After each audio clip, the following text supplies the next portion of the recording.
millennia, scattered among clay tablets, sacred scrolls, and whispered myths.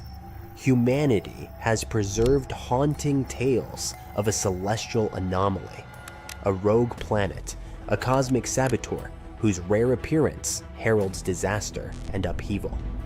The Sumerians called it Nibiru, the planet of crossing. Egyptians feared it as the destroyer. Biblical texts knew it as the wormwood star. Are these merely the colorful myths of ancient peoples, or are they fragmented memories of an all-too-real cosmic threat? Modern science, once quick to dismiss such legends, is now forced to reconsider. In 2016, astronomers Konstantin Batygin and Mike Brown from Caltech presented mathematical evidence suggesting the existence of a massive planet at the far edge of our solar system, Planet 9. Their calculations describe a world 5 to 10 times the mass of Earth, on a highly elongated orbit that takes between 10,000 and 20,000 years to complete a single revolution around the Sun. Here's where ancient myth and modern astrophysics begin to blur. Sumerian cuneiform tablets, dating as far back as the 4th millennium BCE, contain astonishingly accurate astronomical data. They describe a solar system of 12 celestial bodies, including a mysterious 12th planet, Nibiru. How did ancient people know about Neptune, discovered only in 1846, or Pluto in 1930?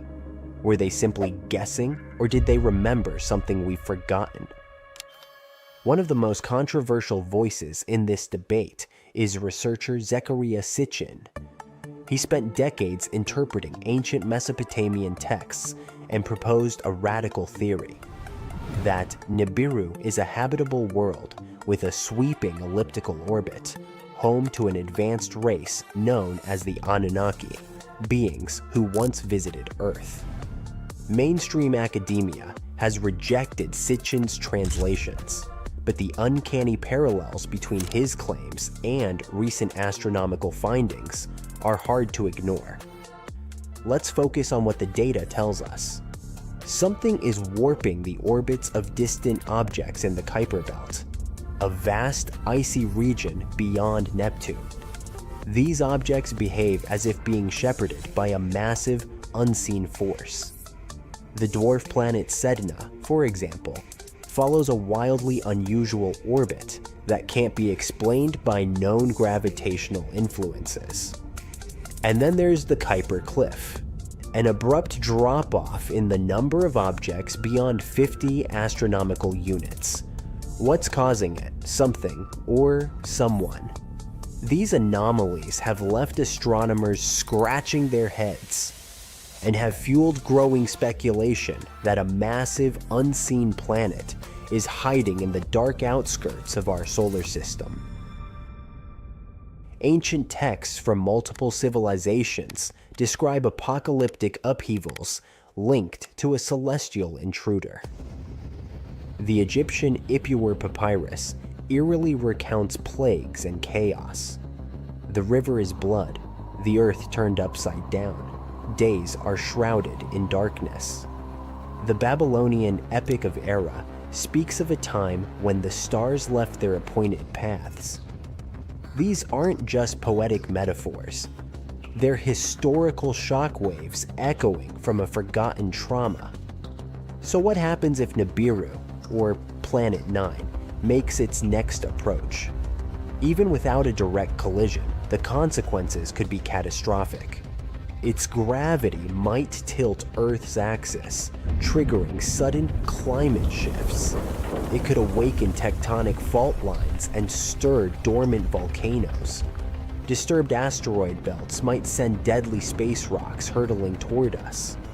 It could disrupt our magnetosphere, disabling electronics and satellites.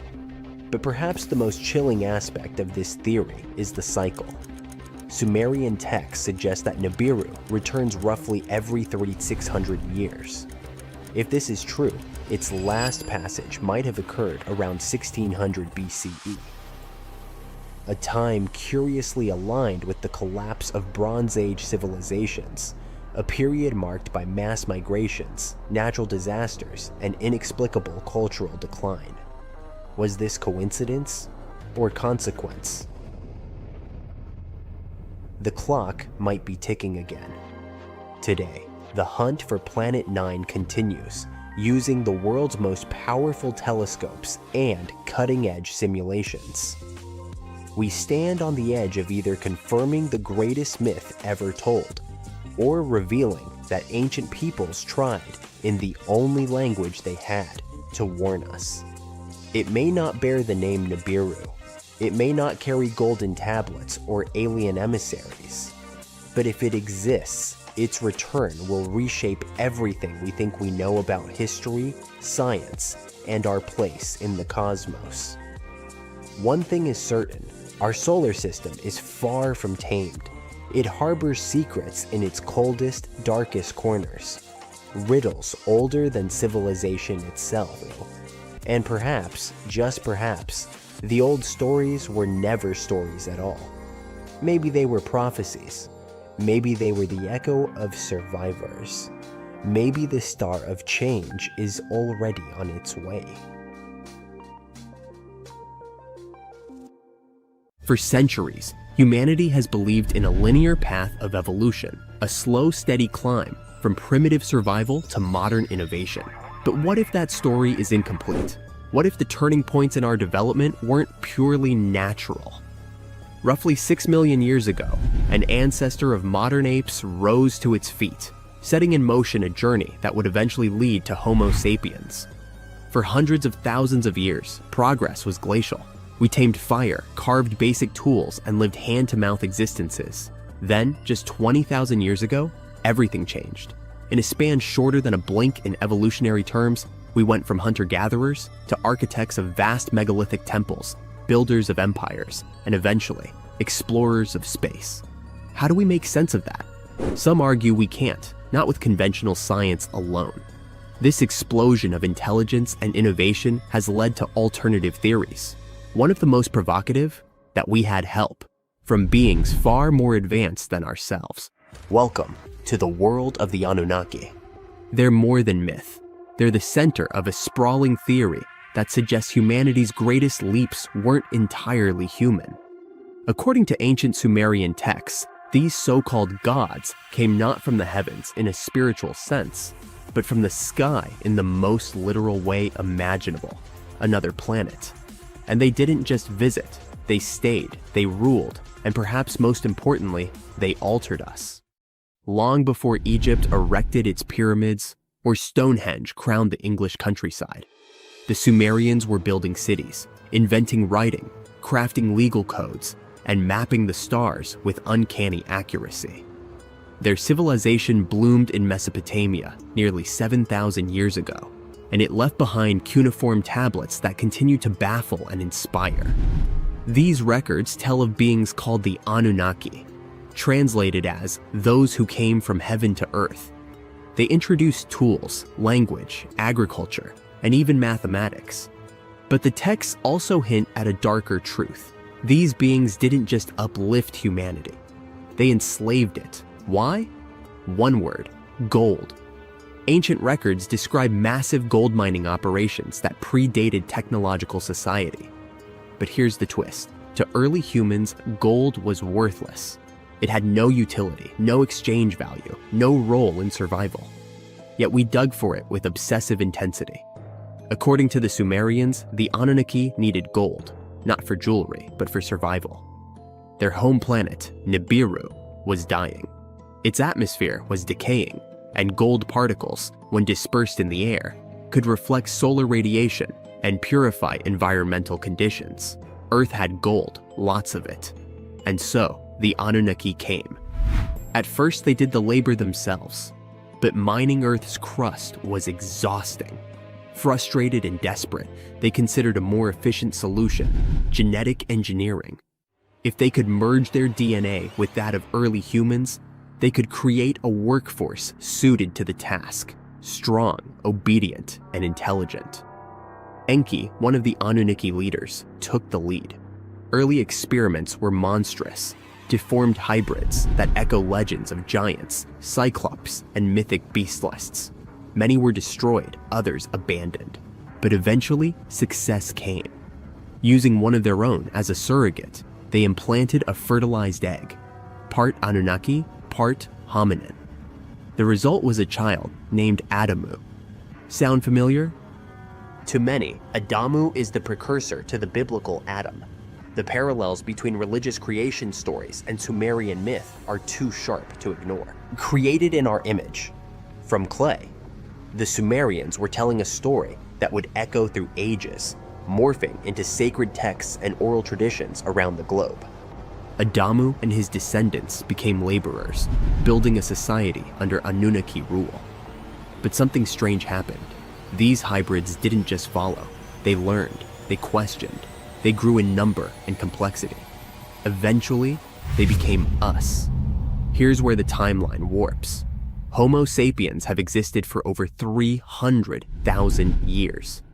Yet for most of that time, we were indistinguishable from animals in both behavior and cognition. Then, seemingly overnight, we developed art, architecture, religion, governance, and science. No smooth curve, just a spike. How? Some point to climate shifts or population booms, but others look to Nibiru. Modern astronomers have observed gravitational anomalies beyond Neptune, suggesting the presence of a massive unseen planet. Dubbed Planet 9 or Planet X, it eerily mirrors the Sumerian Nibiru, which they claimed had an elliptical orbit that brought it near Earth every 3,600 years. The timing of historical jumps in human development? It aligned suspiciously well. According to legend, as Nibiru approached Earth, the Anunnaki would return. Some think they never left. Others believe they're watching, waiting. What did they look like? Relics suggest beings 3-4 meters tall, with elongated skulls and high foreheads, features mimicked by ancient civilizations who bound the skulls of their elite. They wore ornate robes, had light skin, and luminous eyes. Their leader was Anu. His sons, Enki and Enlil, managed Earth's operations. The Anunnaki might have left behind more than just myths, hidden knowledge, lost technology, even genetic markers that still echo within our DNA. The idea is unsettling, yet alluring, that our creators may return, that we are not the pinnacle, but the product. And here's another twist. Some researchers argue that humans don't even belong here. In the book, Humans Are Not From Earth, anomalies in our biology are explored. Why are we uniquely vulnerable to sunlight? Why do we suffer chronic back pain? Why are childbirths so difficult? Every other species fits perfectly into Earth's environment. We arguably do not. Could it be because we're hybrids? Part Earth, part something else. From gold mines to rocket ships, from caves to satellites, our species has always been driven by something deep and inexplicable. Maybe it's curiosity, maybe ambition, or maybe, just maybe, it's a buried memory of where we came from and who made us. So next time you look up at the night sky, remember, the answers to humanity's origin may not lie beneath our feet, but far above our heads. And the Anunnaki, their story isn't over. It may be just beginning. Comet 3I Atlas crashes into Earth, and a wave of widespread destruction starts shaking our planet. Ginormous tsunamis are swallowing coastlines, devastating earthquakes are cracking the ground. Hot debris is igniting massive firestorms. Thick clouds of dust are blocking the sun. Now, that's what could happen if 3I Atlas, a massive comet traveling through the solar system, collided with our planet. But can this disaster actually occur? When will 3I Atlas be the closest to Earth? Let's figure this out. First of all, this comet turned out to be way larger than we previously thought. Its weight is likely a whopping 33 billion tons. Let's throw in a few comparisons to put it into perspective. The Eiffel Tower weighs about 10,000 tons. So, 33 billion tons is roughly the weight of 3.3 million Eiffel Towers. Impressive.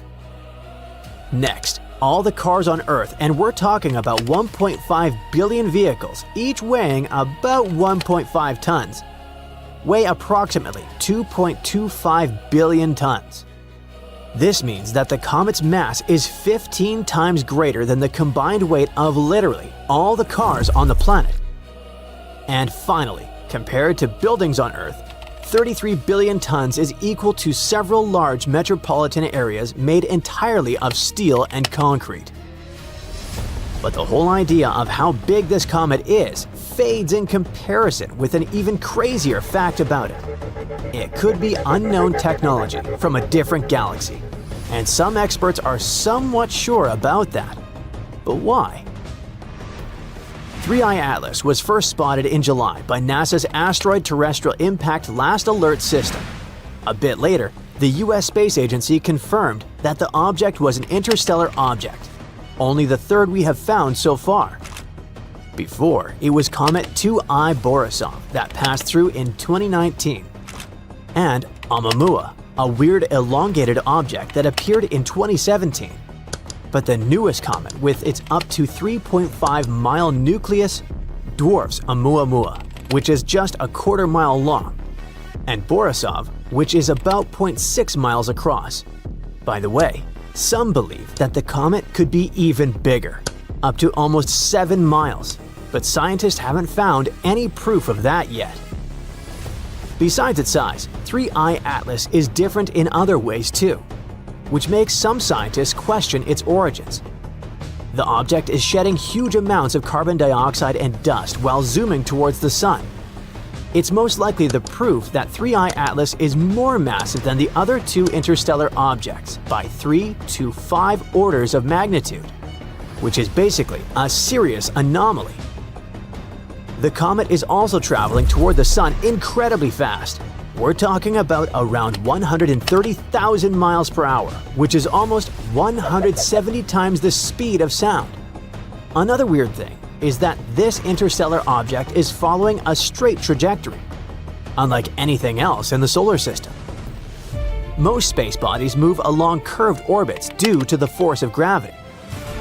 That made some researchers believe that 3I Atlas might be a probe sent by another civilization to explore Earth, possibly with not-so-friendly intentions. Their theory is that the object could be a technological artifact, a sign of cosmic intelligence. You see, the comet moves in a pretty weird way that doesn't totally line up with just gravity. Its trajectory also takes it close to Venus, Mars, and Jupiter. And researchers think that these planets might be especially interesting for another civilization to pass by. Another bizarre fact, the space traveler also spins backward compared to most stuff in our solar system. This might be necessary to make it easier for 3I Atlas to get near Earth without much resistance. Some scientists think the comet's odd spin and flight path could help whoever or whatever made it take super precise measurements of the planets, things like their orbits and sizes, to plan a perfect route through the solar system. If 3I Atlas suddenly changes direction in a big way, that might mean it's using some kind of built-in engine instead of just drifting through space. There's also another theory that suggests it could be a piece of unknown tech that's still active. There's no need to worry though, at least at the moment. The comet isn't coming anywhere near us. NASA says it'll stay around 150 million miles from Earth when heading toward the Sun. So the question is, where do such space visitors come from? Astronomers have found that the 3 interstellar objects we discovered came from totally different parts of the galaxy. And each of them has its own age and background. 3I Atlas turned out to be the oldest, about 4.6 billion years old, and it came from the Milky Way's thick disk. That's a region filled with older stars that have fewer heavy elements. 1I Oumuamua is much younger, around 1 billion years old. It came from the galaxy's thin disk, where new stars are still being born. Oumuamua, Hawaiian for a messenger from afar arriving first, was the first known object from another star system to pass through our solar system. Basically, the first interstellar guest. It was super stretched out, about 10 times longer than it was wide, unlike anything else we've spotted in space. It also sped up in a way that couldn't be explained by gravity alone. Changes in brightness showed it was tumbling end over end instead of spinning smoothly. At first, scientists were confused because the space body didn't have a tail or cloud of gas like a normal comet, even though it was accelerating. That led to a lot of debate about what it was made of and where it came from. Just like with 3I Atlas, some people wondered if it could be technology created by a space civilization. But most scientists now think Oumuamua was a totally natural object, just a really weird one. The best guess is that it was a comet releasing invisible hydrogen gas, which caused it to speed up slightly. Sadly, by the time astronomers found it, it was already heading out of the solar system, so there wasn't much time to study it. As for 2I Borisov, it sits in between at roughly 1.7 billion years old. It also came from the thin disk. It was the first confirmed comet to come from another star system, and it gave scientists a super rare peek at what materials beyond our solar system were made of. The comet was discovered in 2019 by Gennady Borisov, an amateur astronomer who actually built his own telescope to search for faint space objects. Unlike the first interstellar visitor, Oumuamua, which looked more like an asteroid, Borisov behaved like a classic comet. It had a bright coma. That's a temporary fuzzy atmosphere of gas and dust forming around the comet's nucleus as it approaches the sun. Plus, it boasted a long tail of dust and gas. Studying 2I Borisov helped researchers learn more about how other planetary systems form. Observations showed that its dust grains were compact and that the amount of gases like carbon dioxide changed a lot as it approached the sun. It could mean that the comet formed under very different conditions than anything else in our solar system. Now, 2I Borisov is speeding away from the sun and will never return. But it allowed scientists to take a unique glimpse into the chemistry and history of distant worlds. Interestingly, the differences between these three space objects suggest that interstellar visitors have been getting kicked out of planetary systems all across the galaxy for billions of years, so it's not something new. To figure out if 3I Atlas might be some kind of probe from another planet, scientists are checking for any signs of technology, like strange radio signals, electric activity, and weird movement patterns. If the comet suddenly changes course or drops smaller objects nearby, it might be our cue. But even though 3I Atlas is moving in a pretty wild and energetic way, it's most likely just a natural interstellar object passing through. Researchers say they'll need a lot more proof before anyone can seriously say the space wanderer was sent by someone from another planet. What do you think about this newly discovered space traveler? Share your opinion in the comments. At the edge of our solar system, there's a cold and mysterious region known as the Oort cloud. It's a hypothetical vast area of icy space objects surrounding the Sun. It's believed to lie far, far away from our star, from 2,000 to 5,000 astronomical units. For comparison, Pluto's orbit carries the planet between 30 and 50 astronomical units from the Sun. And there, in this freezing emptiness, a rogue planet may be hiding right at the moment. At least, that's what new research has recently suggested. Rogue planets are called this way because they don't orbit around any star. They wander the galaxy alone, totally untethered. Without stars, they don't have days or nights, only eternal darkness. Rogue planets are usually kicked out of their planetary systems, doomed to a solitary existence of circling the center of the galaxy on their own. Of the thousands of planets scientists have detected outside of our solar system, only a dozen or so are starless and cruising on their own. At the same time, there might be billions or even trillions of rogue planets wandering around our galaxy. If these estimations are true, It might mean that the Milky Way contains more free-floating planets than stars. Anyway, in 1907, one astronomer started a search for Planet X. It's a hypothetical giant planet moving around the Sun beyond the orbit of Neptune. The scientist was convinced that this planet existed because he had observed some irregularities in the orbits of Uranus and Neptune. His idea led to the discovery of Pluto in 1930. But the dwarf planet was too small to have any serious gravitational impact on the orbit of Neptune, let alone Uranus. These days, the Planet X theory is largely considered to be discredited, but it hasn't stopped astronomers from searching for planets in the far reaches of our solar system. And shockingly, a new study claims there might be one or even more out there, but much, much further away than predicted. An international team of scientists has recently simulated the unstable celestial mechanisms of the early solar system. They've discovered that there's a possibility that a few planet-sized bodies might have come to rest in the Oort cloud. You see, about 4.5 billion years ago, when the solar system was just forming, it was a hectic and unsettled place.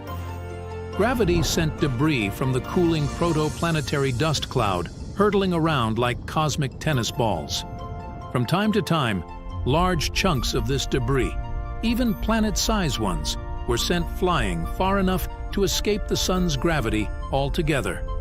Such pieces of debris turned into rogue planets. Researchers have seen such space wanderers in distant exoplanetary systems, but according to them, there's a 0.5% chance that one or more of those wayward planets formed in the solar system and ended up in the Oort cloud after drifting away from the sun. At the same time, it's slightly more likely that a rogue, Neptune-like planet was snagged by the sun's gravity from another planetary system. And then, this planet came to rest somewhere in the Oort cloud. The chances that this scenario is true reach 7%. If this turns out to be the case, then a space body similar to Planet X might indeed be hiding out there, on the outskirts of our solar system. The only problem is that it would still be too far away to have any impact on Neptune's orbit. In any case, most researchers are convinced that the Oort cloud is made up of a collection of way smaller icy objects. But given the distance to the Oort cloud and its enormous size, we may never really figure out what is lurking out there. Tartessos, a mysterious, highly developed society that once flourished and then, without any warning, suddenly disappeared. Moreover, before they were completely gone, they performed some strange rituals, as if they were trying to save themselves from something. But what happened to these people? Let's try to find out. Let's go to the southwest of Spain, to about 2,500 years ago. Once, there was a beautiful city here, a trade center of Tartessos. Imagine the temple in the middle of a deserted town. A breathtaking, monumental two-story building. There's a thick smell of frying meat in the air, and the smoke from its frying rises high into the sky, covering the patterns of the sanctuary. The sun has already set, and it's time to prepare for the ritual. We enter the ancient monumental hall. Inside, hundreds of people gather around a long wooden table lined with delicate ceramics and bronze bowls. They feast and drink. These people have much more fun than the animals outside the building. These animals are being prepared for the ritual. Horses, cows, pigs, donkeys, even dogs. All of them were brought here to appease the deities. And what happens after the ritual itself is even crazier. At the end of the ceremony, people take torches and set fire to the whole building. Everything turns to ashes and coals, and when the last embers fade away, they take shovels and begin to bury this place. It will take them at least several days to bury the former sanctuary under piles of earth. They work tirelessly. In some places, the thickness of the layers of mud and clay will reach almost 14 feet. And then these people, the last known Tartessians, just leave this place and disappear from our world forever. But what just happened? Why did they even do all this? Let's start from the beginning. Tartessos was first mentioned in Greek and Roman texts thousands of years ago, but for a long time, we had no idea what it even was. All the descriptions were contradictory and confusing. Some archaeologists thought that Tartessos was a kind of seaport. Others thought that it was a river or a water reservoir. They even said this place could be connected with the mystical Atlantis. But there was nothing to back it up with, so the scientific community quickly rejected this idea. But today, we know the truth. Tartessos was an ancient civilization. It's been located on the Iberian Peninsula, one of the southernmost islands of Europe. It flourished in the 9th to 5th centuries BC, and then, around 2,500 years ago, suddenly disappeared. They were quite rich. The island had rich reserves of metal, so their economy was thriving. Silver, copper, lead, and other good things were mined in the local Sierra Morena Mountains. Almost all the locals were engaged in trade. For them, it was a common thing. Isn't that strange that there were so few records left about them? And not so many monuments of their culture have survived to this day. In total, throughout Spain, scientists were able to collect around 20 archaeological finds related to Tartessos.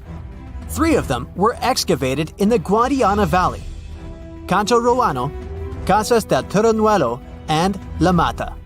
Let's start with the first one. Cancho Ruano was discovered in 1978. This find was one of the most significant pieces of the puzzle. This is one of the most beautifully preserved structures of the Tartessian civilization. Not only the walls have survived to this day, but so did the altar, the moat, and even several artifacts. For example, some jewelry and wine glasses. It was a square building surrounded by a deep moat filled with water. And, to be honest, we still don't know its exact purpose. We only assume that it could be an ancient temple. Some rituals were carried out there. For instance, they would set fire to the temple and cover it with thick layers of sand and clay. They even left some expensive artifacts inside, tools, gold jewelry, and so on. Moving on to the next find. Casas del Turrunuelo is one of the best preserved buildings in the entire Western Mediterranean. We only discovered it a couple of years ago, back in 2015. And it hasn't been studied that well yet. But we already know that this place is also pretty weird. Casas del Turrunuelo was a very rich building. It wasn't just some kind of temporary camp. It was a place of monumental, impressive architecture. Massive staircases, vaulted ceilings, luxurious materials brought from all over the Mediterranean, and the latest construction technologies. It was supposed to be a place of power, maybe even something like a palace. And yep, it also became the venue for the rituals. It's unclear whether the locals intended to destroy this beautiful place from the very beginning, but this is where they performed the greatest ritual in the area. This ritual involved more than 50 animals, including the most valuable ones, horses. It was their only means of transportation. The fact that these people gave away their horses may indicate that they plan to stay here for some time. Perhaps they hope to appease the deities and settle on local lands. The ritual was carried out exactly as they intended. And just like Cancho Ruano, this place was also set on fire. When the ritual ended, the locals buried this place and left, disappearing into the countryside of the Iberian Peninsula. Now it's an abandoned and quiet place. Just like Cancho Ruano, it's been standing here untouched for more than 2,000 years. The last find is La Mata, which was discovered much earlier than the other two, back in 1930. The resemblance between all of them was striking. La Mata had the same fate. It was burned and forgotten for centuries. All of this is very strange and mysterious. It seems like the locals were fleeing from something. Perhaps something happened that made them start building these banquet halls and arranging large-scale rituals. They thought that their deities turned away from them and tried to appease them. But unfortunately, it didn't work. As a result, they were forced to leave their temples and soon disappeared altogether forever. And by the way, why did they disappear at all? Well, this is another mystery of this civilization. One of the most important questions is, did they know that they were going to disappear? Or was it something unexpected? Did they suffer some kind of sudden catastrophe from which they were trying to escape? Or something else? Scientists have several theories on this. The first theory says that there may have been several major earthquakes and subsequent tsunamis in this region. These natural disasters destroyed local settlements and severely demoralized the survivors. Perhaps they were looking for salvation from this. Another theory is that there were some problems with trading. Since they were rich in metal and lived off their economy, any problems in it could lead to big troubles.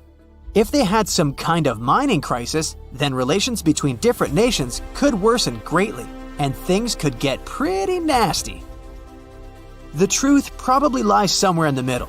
The most current theory says that around the 6th century BC, a large-scale tsunami hit the port. This greatly damaged the economy, which worsened the relationship between Tartessos and its neighbors. In any case, this seems to be speculation. This place is like a dream come true for archaeologists. It stores a huge amount of information and secrets that we have yet to unravel. The Tartessians had no idea that by burying their artifacts, they were making a real gift to the scientists of the future. And while scientists continue to study them, we can check out the stuff they have already discovered. History lovers can see Tartessian tools, horse figurines, and decorated ivory in the Archaeological Museum of Badajoz. Let's hope that in the future, scientists will learn more interesting things about this civilization, and we'll finally find out what happened to them. Earth is 4.5 billion years old. Modern humans, we've only been around for about 300,000 years. So what was happening on our planet before we showed up? Was it just empty? Or could there have been other advanced civilizations that came before us? Civilizations so ancient that all traces of them have been wiped away. This is the heart of the Silurian hypothesis, a fascinating scientific thought experiment proposed in 2018 by astrophysicist Adam Frank and climate scientist Gavin Schmidt. They asked a simple but mind-blowing question. If an industrial civilization existed on Earth millions of years ago, would we even be able to tell? The hypothesis is named after the Silurian period, a time over 400 million years ago when life was thriving in Earth's oceans. But the name is also a nod to Doctor Who, where the Silurians are an ancient reptilian species. It's a clever way to frame the idea, but the science behind it is serious. So, if there were advanced civilizations before us, where are all the ruins, the tools, the skyscrapers? Well, that's the thing. Earth is a master at recycling itself. Our planet is constantly changing. Mountains rise and fall, oceans become deserts, and entire continents shift over millions of years. Processes like plate tectonics, erosion, and volcanic activity are like nature's cleanup crew. Think about it. If humanity disappeared today, how long would it take for all traces of our civilization to vanish? Scientists estimate that within a few million years, even our toughest structures, like skyscrapers and nuclear waste sites, would be ground into dust and scattered across the planet. So, if our civilization can disappear so completely, what chance do we have of finding evidence of one that existed hundreds of millions of years ago? This is where Frank and Schmidt's idea gets really interesting. Instead of looking for physical evidence, they proposed searching for chemical fingerprints in Earth's geological record. For example, carbon isotopes. Burning fossil fuels changes the ratio of carbon-12 to carbon-13. If an ancient civilization used industrial processes, we might find these anomalies in ancient rock layers. Nitrogen levels. Synthetic fertilizers could leave behind unusual amounts of nitrogen-15. Radioactive isotopes. If they used nuclear technology, we might find traces of plutonium-24 or iodine-129, elements that don't occur naturally in large amounts, But here's the catch. Natural processes can also produce similar chemical signatures. For example, massive volcanic eruptions can release huge amounts of carbon dioxide, altering isotope ratios. So, how do we tell the difference? One of the key pieces of evidence Frank and Schmidt looked at was the Paleocene-Eocene thermal maximum, PETM, a period about 56 million years ago when Earth's temperature spiked by 5 to 8 D deep sea. This event released a massive amount of carbon into the atmosphere, similar to what humans are doing today. Could this have been caused by an ancient industrial civilization? It's a fascinating idea, but most scientists aren't convinced. The PTM was likely caused by natural processes, like volcanic activity or the release of methane from ocean floors. Plus, the rate of carbon release during the PTM was much slower than what we see today. So, if the PETM wasn't caused by ancient factories, what other clues could point to a lost civilization? Some researchers have suggested that dinosaurs might have been more advanced than we think. Take the Troodon, for example. This small bird-like dinosaur had a large brain relative to its body size, binocular vision, and grasping hands, traits that suggest it could have been capable of complex behavior.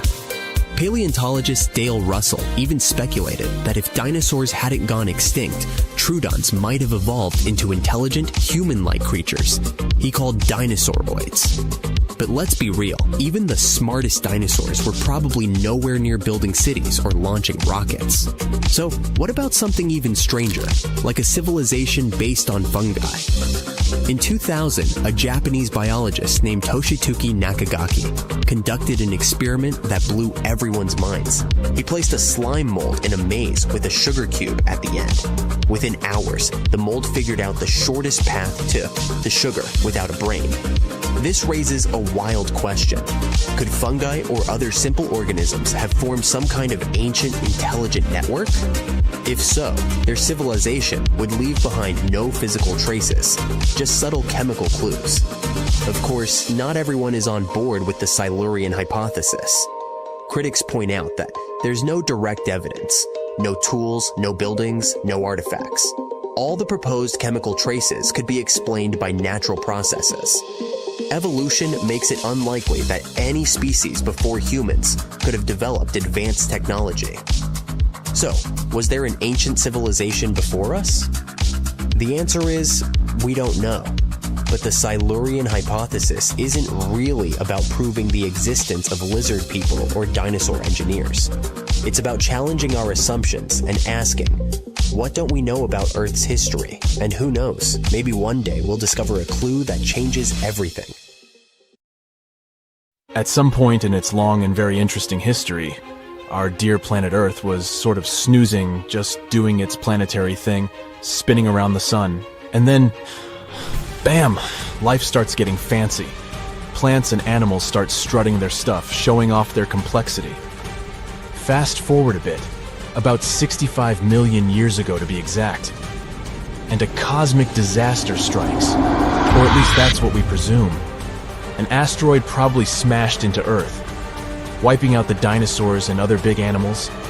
We can't pinpoint specifics about the asteroid, but we do know that it was extremely large and it crashed into our precious planet, creating a dusty mess that settled everywhere. You can still find remnants of that dust layer in sedimentary rocks today. If you dig beneath it, you'll uncover a whole bunch of fossils. These prehistoric creatures were living it up before the asteroid crashed the party. Think of it as the planet going on a cleaning spree, leaving a bunch of empty spaces waiting to be filled. And guess who took the opportunity? Mammals! These furry little critters were the ones to rise to fame. But why is it that this disaster became such a great opportunity for mammals? It's pretty simple, actually. With no big bullies around, they grew, multiplied, and had a population expanse. All kinds of mammals joined to fill in the blanks. Primates, rodents, basically, the whole furry gang. We're talking about placental mammals, marsupials, and even egg-laying mammals, adding some serious variety to the mix. We like to think of primates as our closest relatives here on Earth. What's their story? Well, Around 63 million years ago, just a couple of million years after the dinosaurs' final dance, the primates decided it was time for a family reunion. They split into two groups, the dry-nosed primates, who became the cool monkeys and apes we know today, and the wet-nosed primates, who went off to become lemurs and aye-ayes, hey-hays. The fun didn't stop there. About 58 million years ago, the dry-nosed primates began their own little mission. One special guest called the tarsier, arrived on the scene, featuring big eyes that were perfect for late-night shenanigans. This tarsier took a different path from its primate relatives, embracing its unique niche and evolving separately. To this day, the tarsier is the only primate that feeds exclusively on meat. These little guys have a taste for insects, small birds, rodents, and even lizards. But that's not all that makes them unique. Their eyes are twice the size of their brains. Also, their heads can do a full 180-degree spin, just like an owl. Because of their features, the tarsiers are the true kings and queens of the night. With their superpower of ultrasonic tracking, they can spot their prey instantly.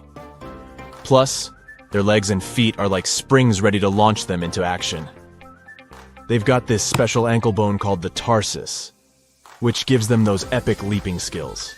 Hence the name, if you were wondering. But let's leave these little critters to rest and get back to our story, shall we? About 55 million years ago, the Earth cranked up the heat, literally.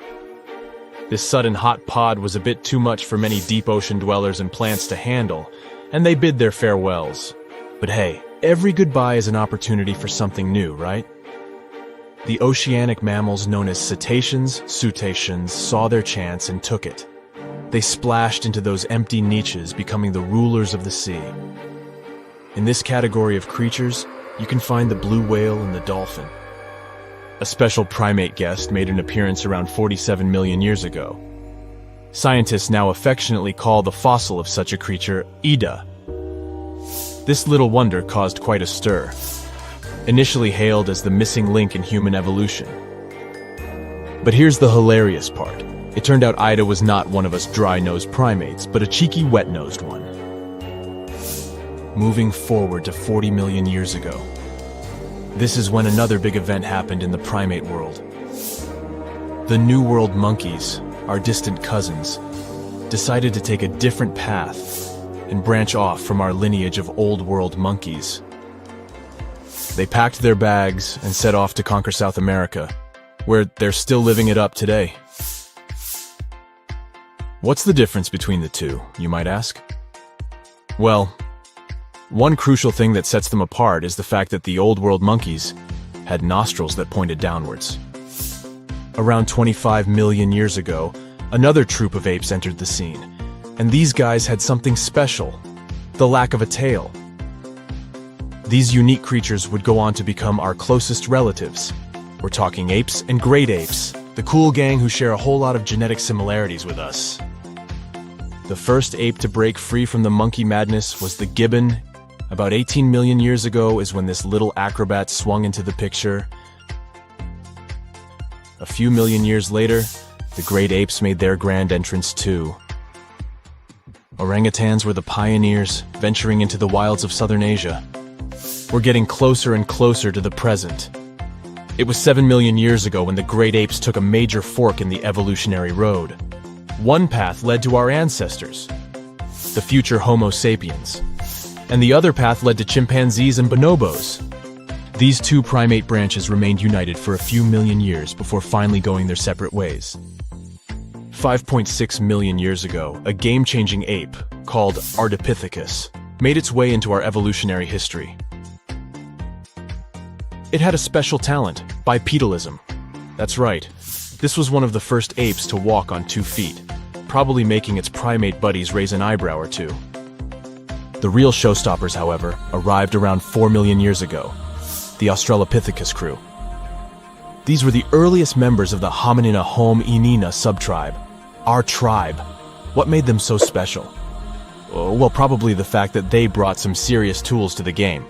Stone tools, to be precise. It seems that at some point in their evolution, these clever primates started using stones to make their lives easier. Now here comes a crucial turning point in our story. About 2 million years ago, our ancestors faced a food shortage. Survival of the fittest was the name of the game, and two strategies emerged. Group 1 went for stronger jaws, allowing them to chomp on tough foods like nuts. Group 2 had a different idea. They opted for weaker jaws, but bigger brains. They wanted access to a wider range of food options. Obviously, the bigger-brained group took the prize. And here's where our gang comes into play. Around 2.5 million years ago, a type of primate also known as handyman made its mark on history. These clever beings had larger brains and knew how to put those neurons to good use. About 1.9 million years ago, a new star emerged, Homo erectus. These creatures not only walked upright, but also had brains that were almost twice the size of the handyman's. They took the world by surprise, becoming the first of our direct ancestors to venture out of the African continent. They even knew how to tame fire. Approximately 700,000 years ago, the world witnessed a culinary revolution. The earliest evidence of cooking appeared. And around 500,000 years ago, our ancestors decided it was time to become a bit more fashionable, donning the first evidence of clothing. Our very own species came to be just 300,000 years ago. Told you we were late to the party. But the world was never the same after the appearance of Homo sapiens, the anatomically modern humans. Alongside our other relatives, we emerged, ready to conquer the world with our innovative minds and complex societies. The exact path of our evolution remains a bit of a mystery. But what we do know for sure is that Neanderthals joined the party around at some point too. As Homo sapiens flourished, so did our capacity for language. Modern speech is believed to have emerged almost hand in hand with our species. We started expressing ourselves, sharing stories, and shaping the world with our words. So, there you have it. It took 13.8 billion years of cosmic history for humans to make their entrance. Think about it. 99.998% of the time since the Big Bang, we weren't even around. Our species, Homo sapiens, is the toddler of the Earth's family, existing for just the tiniest fraction of the universe's timeline. Yet, in this blink of an eye, we've managed to unravel the entire story that led to our existence. The story won't end with us. It's an ongoing saga, still being written with every passing moment. Strange and amazing items are discovered often, but figuring out what our ancestors were up to is pretty tough. Especially when all you have are just some rusty cups and cave drawings. It's no surprise that even the experts in lab coats sometimes make mistakes. But it's not just about dusty plates and huge stones. Sometimes there's even humans with large heads. So grab your digging tools and let's travel back to ancient times to explore incredible societies that even scientists can't fully explain. Sardinia may look idyllic now, but I'm not gonna lie, I wouldn't fancy visiting it 3,000 years ago. Rumor has it, terrible giants roamed around this island back then. People even talk about finding human skeletons over 13 feet tall there, although nobody's ever shown anything to prove it. But the stories will make you wonder because some weird stuff has definitely happened. In 1974, over 5,000 pieces of broken stone artifacts were found in a part of the island called Monte Prama. But instead of being displayed in a museum, they were locked up in an underground vault for about 30 years. Sounds a bit suspicious, doesn't it? When they were finally displaced in 2005, scientists put the pieces together to find statues of 38 giant men standing 8 feet tall. Not quite as tall as the legendary skeletons, but still pretty huge.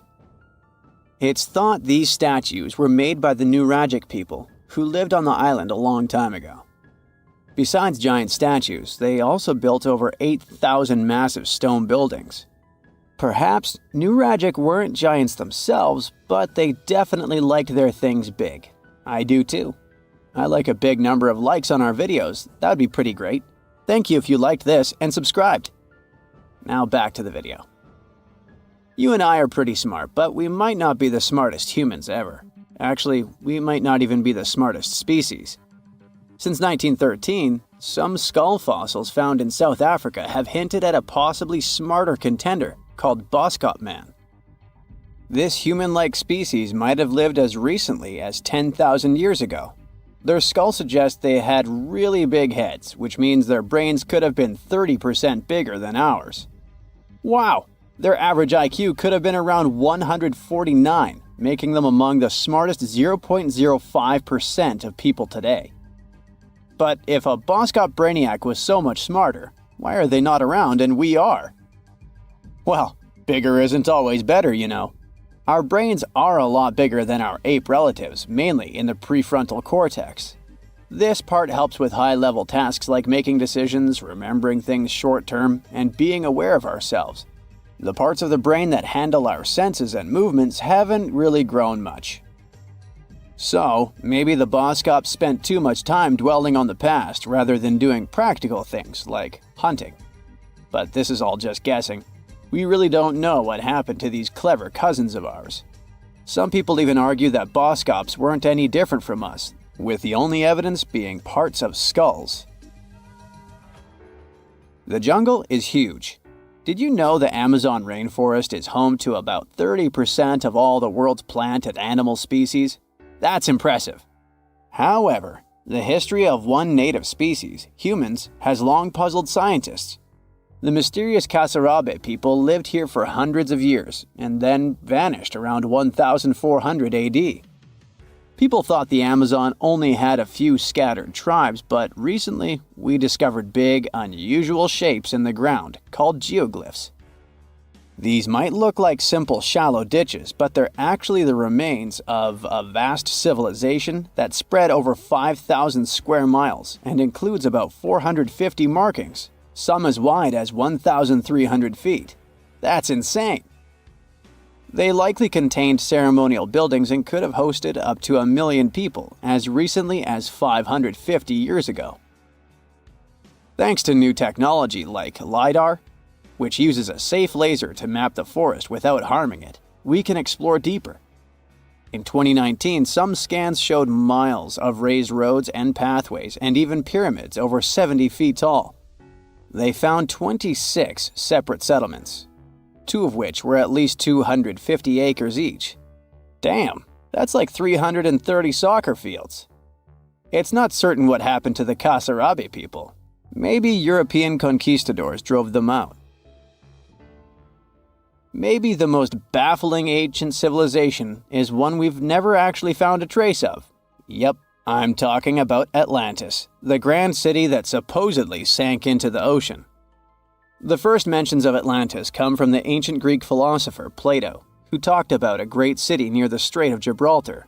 But for ages, everyone just thought Plato made up Atlantis as a perfect version of his own Athens. So why, about 12,000 years after it supposedly vanished, do we still wonder if it might be real? Well, in the 19th century, U.S. Congressman Ignatius Donnelly wrote a book giving 13 reasons why he thought Atlantis was more than just a myth. Then, in 1965, some folks thought they actually found Atlantis when they discovered the Richat structure, a massive 25-mile-wide dome in Mauritania, Africa. It's so big that you can see the whole thing from space. 2 astronauts flying over the Sahara Desert spotted this giant eye staring back at them and thought they'd made the discovery of a lifetime. Unfortunately, there's no solid evidence linking this structure to Atlantis. It's believed to have formed from volcanic activity about 100 million years ago. But it does look suspicious, doesn't it? Still, we're no closer to knowing the truth. Imagine going back to about 3,300 BCE and finding yourself in South Asia. Welcome to the Harappan civilization. These people were way ahead of their time. They had cities like Harappa and Mohenjo-Daro, complete with baked brick houses, sophisticated drainage systems, and even public baths. This place might have had over 5 million people, making it one of the densest regions at the time. They also invented a system of standardized weights that was incredibly useful for traders. And trading they did. These people had connections stretching all the way to the Middle East, thanks to their great skills in metallurgy. They even had a form of ancient branding. The seals were used to stamp clay on trade goods. Despite being so advanced with a thriving urban life, there's a whole bunch of mystery shrouding their language and script. We've got bits and pieces of their writing, but no one's deciphered them yet, even with all the technology we have today. We also still don't know how exactly their society worked. It looks like they didn't flaunt their social status as much as other civilizations. No grand palaces or massive monuments. Instead, their largest buildings might have been granaries. They sure were practical. Unfortunately, all good things must come to an end. Around 1800 BCE, this bustling civilization started to decline, possibly due to shifts in river patterns. As the environment changed, the Harappans packed up, moving towards more hospitable lands. Ever heard of the Minotaur? The beast with a bull's head and a man's body, hunting the bravest travelers in a massive maze. Well, this wasn't just any old tale. It was one of the most popular dramas of the ancient world, and it was inspired by this place, the island of Crete. The Minoans lived here during the Bronze Age. They had stunning palaces, amazing frescoes, and a culture so rich it still fascinates historians to this day. They built places like Knossos, which was so complex with its multi-story buildings and elaborate hallways that it might have inspired the whole labyrinth myth. Their engineering was so ahead of its time that even their drainage systems were more advanced than what many of us have today. Let me know in the comments which of these stories you find the most fascinating, and thanks for watching. How about a mysterious object that used to orbit between Mars and Jupiter? At one point in the early days of the solar system, it was destroyed by some catastrophic event. This space body is called Phaeton, and this planet is totally hypothetical. But some people believe that the debris the planet left behind could have formed the asteroid belt. If you like this kind of content, please give it a non-hypothetical like and subscribe. Your support is very important to us. Thank you. Now, at the start of the 19th century, people hadn't discovered the asteroid belt yet. But in 1801, one astronomer spotted the largest asteroid in our solar system, Ceres. At that time, it was believed that a planet was orbiting between Mars and Jupiter, and Ceres seemed to be a suitable candidate. But the next year, another astronomer discovered one more space object with a similar orbit. It was an asteroid that was later named Pallas. These discoveries made scientists conclude that these two objects could have been fragments of the very planet that had once been dwelling between Mars and Jupiter. The following discovery of two more asteroids, Juno and Vesta, seemed to confirm this idea. Only in the 20th century did the hypothetical planet get its name, Phaeton. It was actually a name taken from Greek mythology, meaning shining one.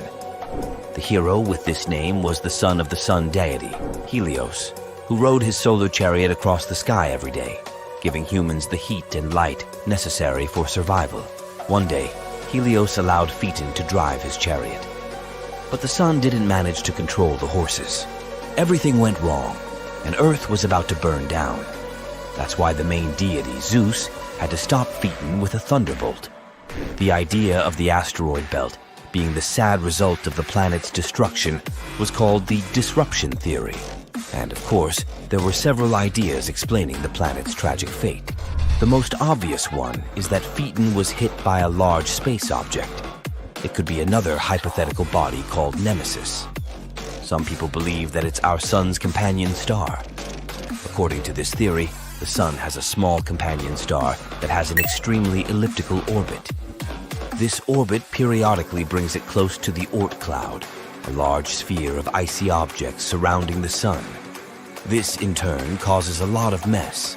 It might be the reason why this hypothetical companion star was also nicknamed the Death Star. It might be a red or brown dwarf. But whatever it is at the furthest point of its orbit, it's believed to be about 1.5 light-years away. The search for this star has been in progress for decades, but no one has succeeded in locating this elusive and potentially non-existent space object. Anyway, back to Phaeton. Another theory claims that the planet could have suffered some internal cataclysm which tore it apart. But these days, the disruption theory has fallen out of favor. It was replaced by the accretion theory. According to it, the asteroid belt formed in the process of gradual buildup of particles initially floating in a gaseous environment. With time, they came together to create larger masses. Gravity pulled on these particles, encouraging them to stay together and form planetesimals, tiny planet-like bodies that later form real planets. Planetesimals kept colliding with one another, eventually developing into protoplanets. Such protoplanets grow until they form planetary bodies. As the mass of objects increases, the gravitational forces acting between particles become stronger too, continuing to build gas, dust, and ice within the nebular disk. It all has a snowball effect where the increase in mass results in more particles getting involved in the process. Eventually, there's no building material left, and large space objects float in the darkness of space. Now, many experts think that the asteroid belt is the remains of the protoplanetary disk which had once been orbiting the Sun before the planets formed. Unfortunately, it never had a chance to coalesce into a planet because Jupiter's gravitational effect prevented it from happening. In any case, even though Phaetons was a good story, it's not popular anymore. Have you heard about Planet 9? No, not Pluto. We're talking about something lurking on the outskirts of the solar system. A mysterious planet that exists in our solar system that we haven't yet discovered. We've been looking for it for years, but finally, it seems like scientists found a key to solve this mystery. Planet 9 is a hypothetical planet. Astronomers have been on the hunt for it for quite some time now, but it's so elusive that they've only been able to piece together a few details about its potential characteristics. One thing we do know is that Planet 9 has to be a massive world, possibly up to 10 times the mass of Earth. That's one big planet. It's also thought to be a distant wanderer, hanging out somewhere between Neptune and Pluto. Some scientists think that Planet 9 might actually be a mini Neptune, with a thick, gaseous atmosphere and a rocky core. Others speculate that it could be an icy world with a solid, frozen surface and a thick layer of hydrogen and helium gas. Of course, since we haven't actually found Planet 9 yet, we can't say for sure what it's like. We're not even sure that it even exists. Some say it's just a myth, like the Tooth Fairy or the Easter Bunny, but others are convinced that it's out there somewhere. And at the end of the day, we're not entirely sure if Planet 9 is even a planet. It might be a special kind of black hole or made entirely of dark matter. The search for Planet 9 began in the early 21st century when a group of astronomers realized that something wasn't quite right with the outer reaches of our solar system. They noticed that some distant objects, known as trans-Neptunian objects, were behaving in unexpected ways. Trans-Neptunian objects, or TNOs, are like the cosmic version of those items in the back of your fridge that you forgot about for years. They're small, icy bodies that hang out in the Kuiper Belt, beyond Neptune. So, scientists noticed that these guys started behaving weirdly. At first, they thought it might be a fluke. But as they dug deeper, they began to suspect that there was a ninth planet lurking out there. Why haven't we discovered it yet, you ask? Well, it may be because of Planet 9's weird orbit. All the other 8 planets orbit the Sun in roughly the same plane, which is like a flat disk. However, our hypothetical friend's orbit is different. It might be tilted and move in a different direction compared to the other planets. Its orbit might also be stretched out like an oval, rather than being nearly circular like usual. Because of this, Planet 9 might spend most of its time far from the Sun, like a true introvert. It only comes relatively close to the inner solar system every few thousand years. This would make it super faint and hard to spot, So the only way we may discover it is by studying the gravitational effects it has on our solar system.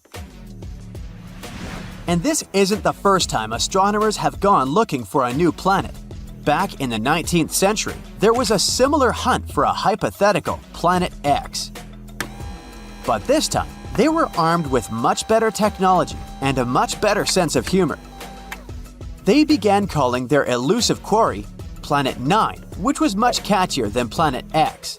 They even came up with a hashtag for the search, Pluto Lives. It was a reference to the fact that Pluto had been kicked from the planet gang, and some astronomers were eager to find a new planet to take its place.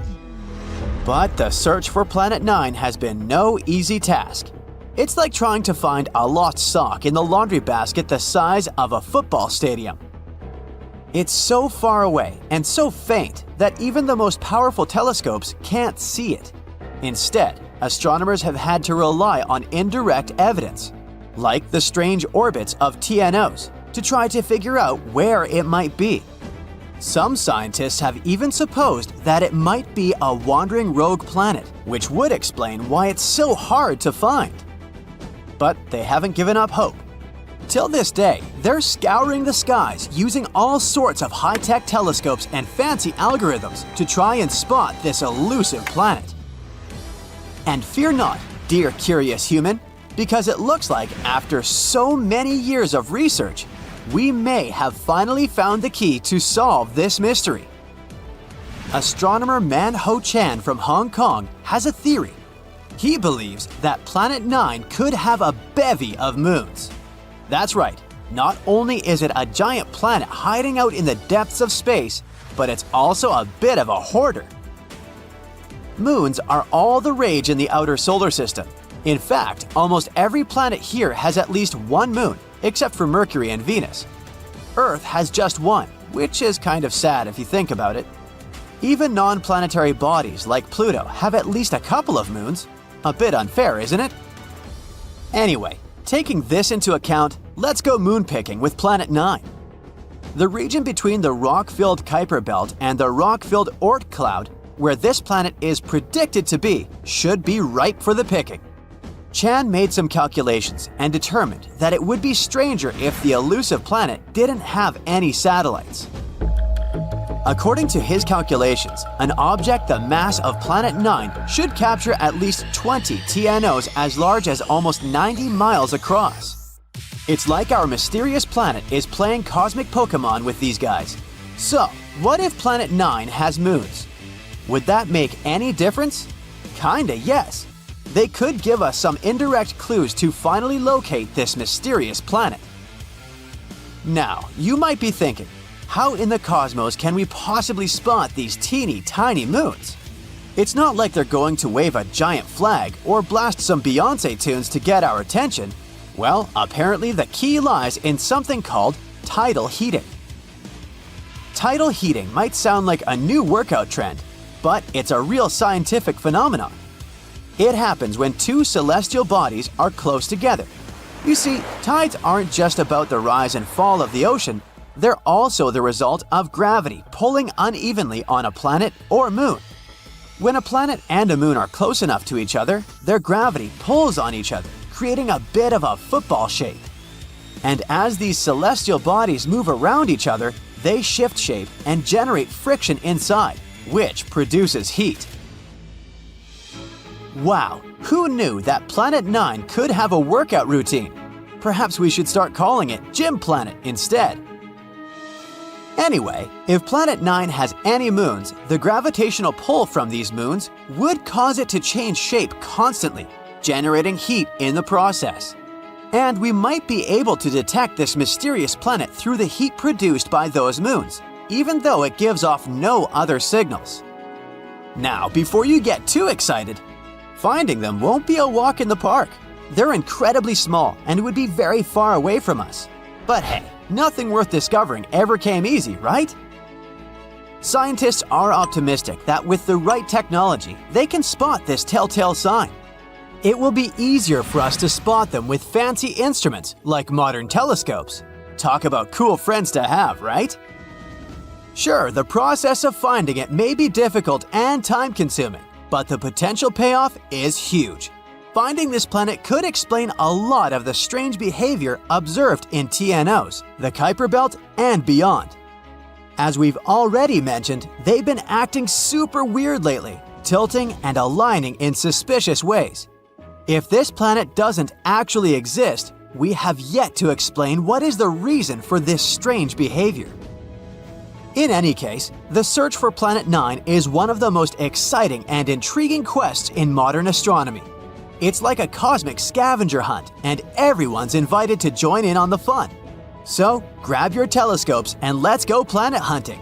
Who knows, maybe we'll find it sooner than we think.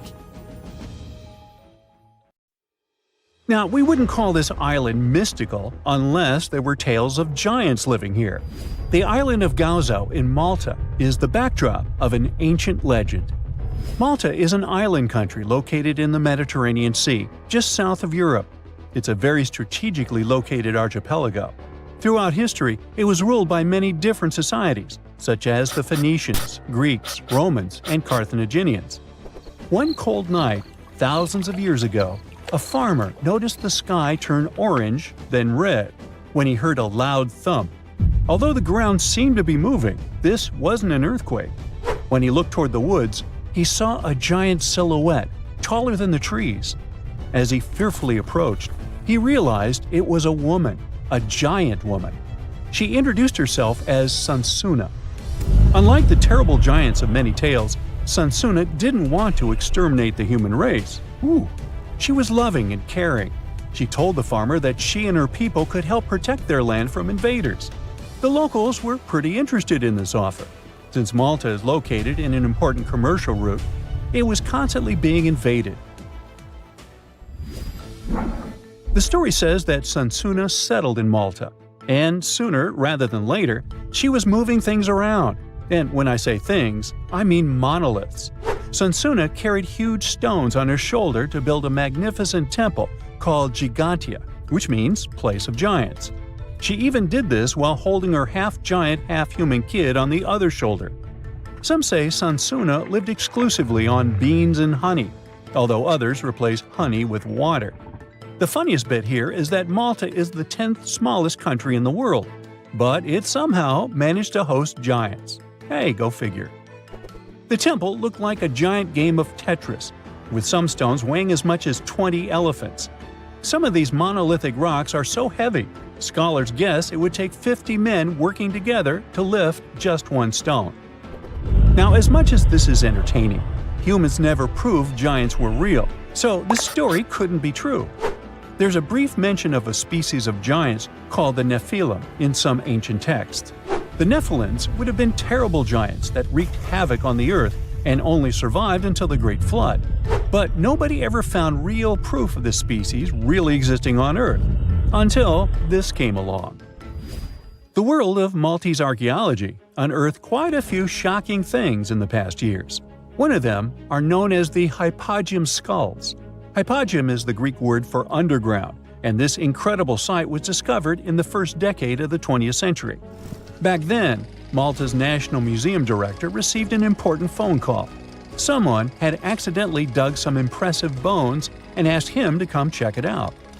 The hypogeum looked like an underground city, filled with mazes and rooms that stretched along multiple floors. They were all made with similar limestones as the Maltese temples above ground. The hypogeum was filled with important relics and artifacts. Scientists quickly understood that the hypogeum was built as a type of final resting place for locals. So, along with skulls, they found a lot of bones and skeletons. One of these artifacts were skulls, but these weren't regular human skulls. Rather, they were of the elongated type. To make matters worse, these skulls were hidden from the public for years.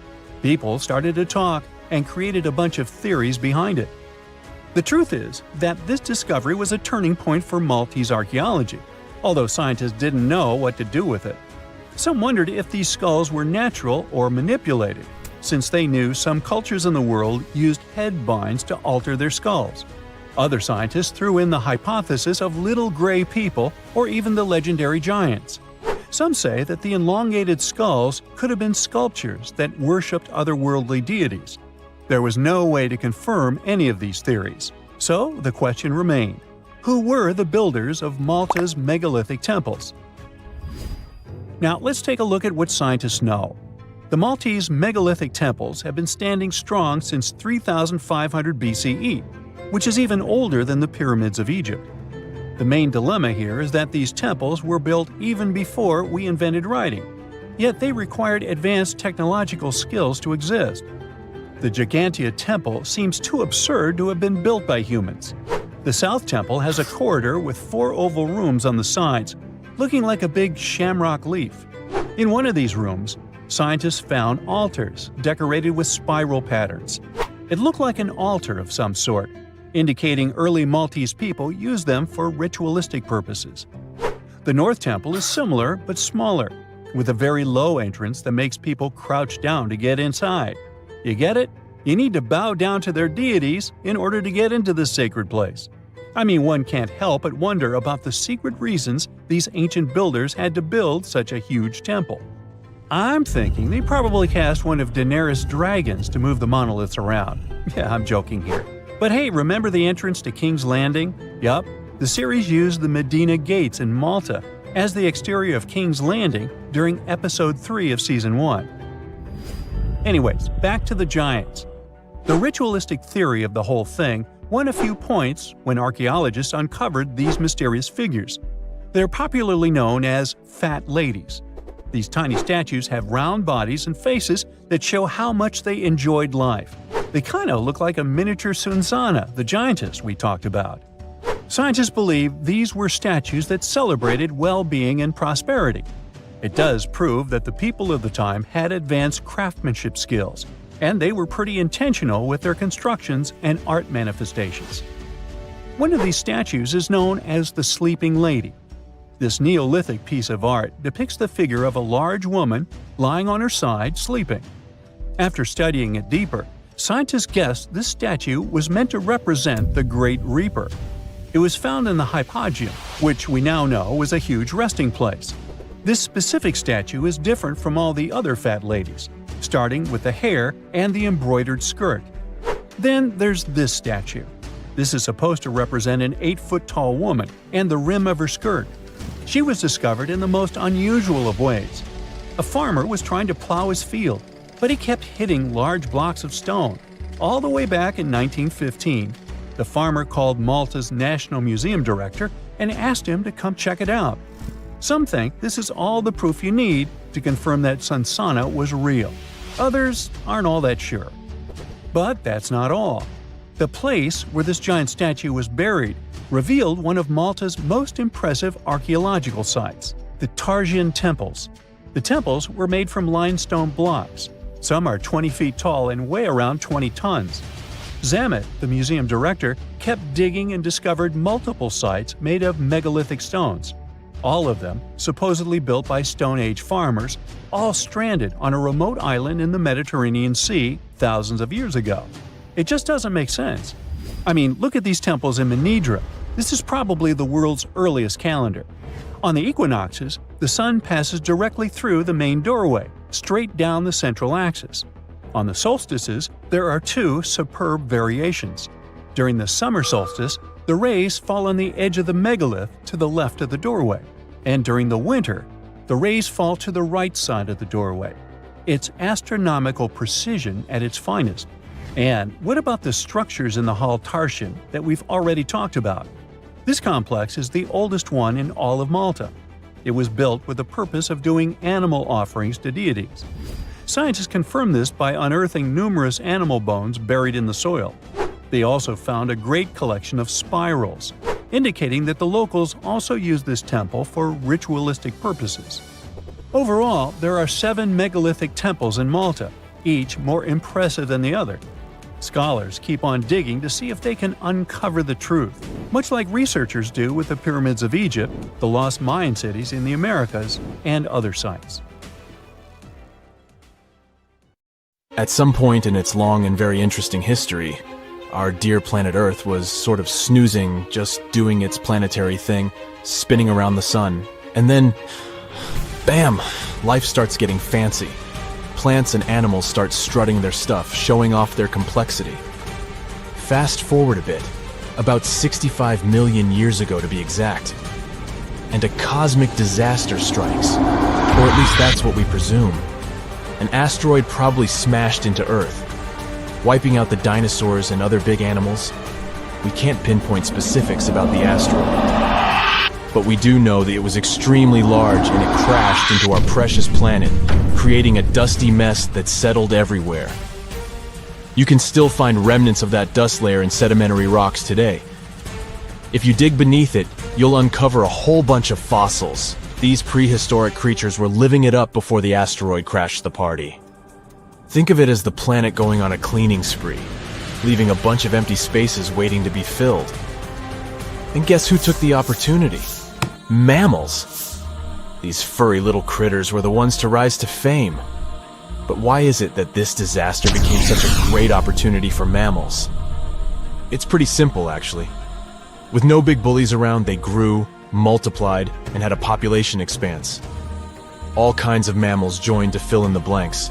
Primates, rodents, basically, the whole furry gang. We're talking about placental mammals, marsupials, and even egg-laying mammals, adding some serious variety to the mix. We like to think of primates as our closest relatives here on Earth. What's their story? Well, around 63 million years ago, just a couple of million years after the dinosaurs' final dance, the primates decided it was time for a family reunion. They split into two groups, the dry-nosed primates, who became the cool monkeys and apes we know today, and the wet-nosed primates, who went off to become lemurs and aye-ayes, hey-hays.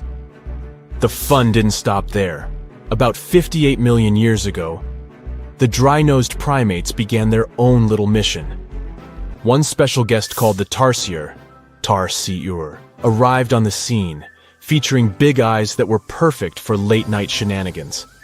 This tarsier took a different path from its primate relatives, embracing its unique niche and evolving separately. To this day, the tarsier is the only primate that feeds exclusively on meat. These little guys have a taste for insects, small birds, rodents, and even lizards. But that's not all that makes them unique. Their eyes are twice the size of their brains. Also, their heads can do a full 180-degree spin, just like an owl. Because of their features, the tarsiers are the true kings and queens of the night. With their superpower of ultrasonic tracking, they can spot their prey instantly. Plus, their legs and feet are like springs ready to launch them into action. They've got this special ankle bone called the tarsus, which gives them those epic leaping skills. Hence the name, if you were wondering. But let's leave these little critters to rest and get back to our story, shall we? About 55 million years ago, the Earth cranked up the heat, literally. This sudden hot pod was a bit too much for many deep ocean dwellers and plants to handle, and they bid their farewells. But hey, every goodbye is an opportunity for something new, right? The oceanic mammals known as cetaceans, saw their chance and took it. They splashed into those empty niches, becoming the rulers of the sea. In this category of creatures, you can find the blue whale and the dolphin. A special primate guest made an appearance around 47 million years ago. Scientists now affectionately call the fossil of such a creature Ida. This little wonder caused quite a stir. Initially hailed as the missing link in human evolution. But here's the hilarious part. It turned out Ida was not one of us dry-nosed primates, but a cheeky wet-nosed one. Moving forward to 40 million years ago. This is when another big event happened in the primate world. The New World monkeys, our distant cousins, decided to take a different path and branch off from our lineage of Old World monkeys. They packed their bags and set off to conquer South America, where they're still living it up today. What's the difference between the two, you might ask?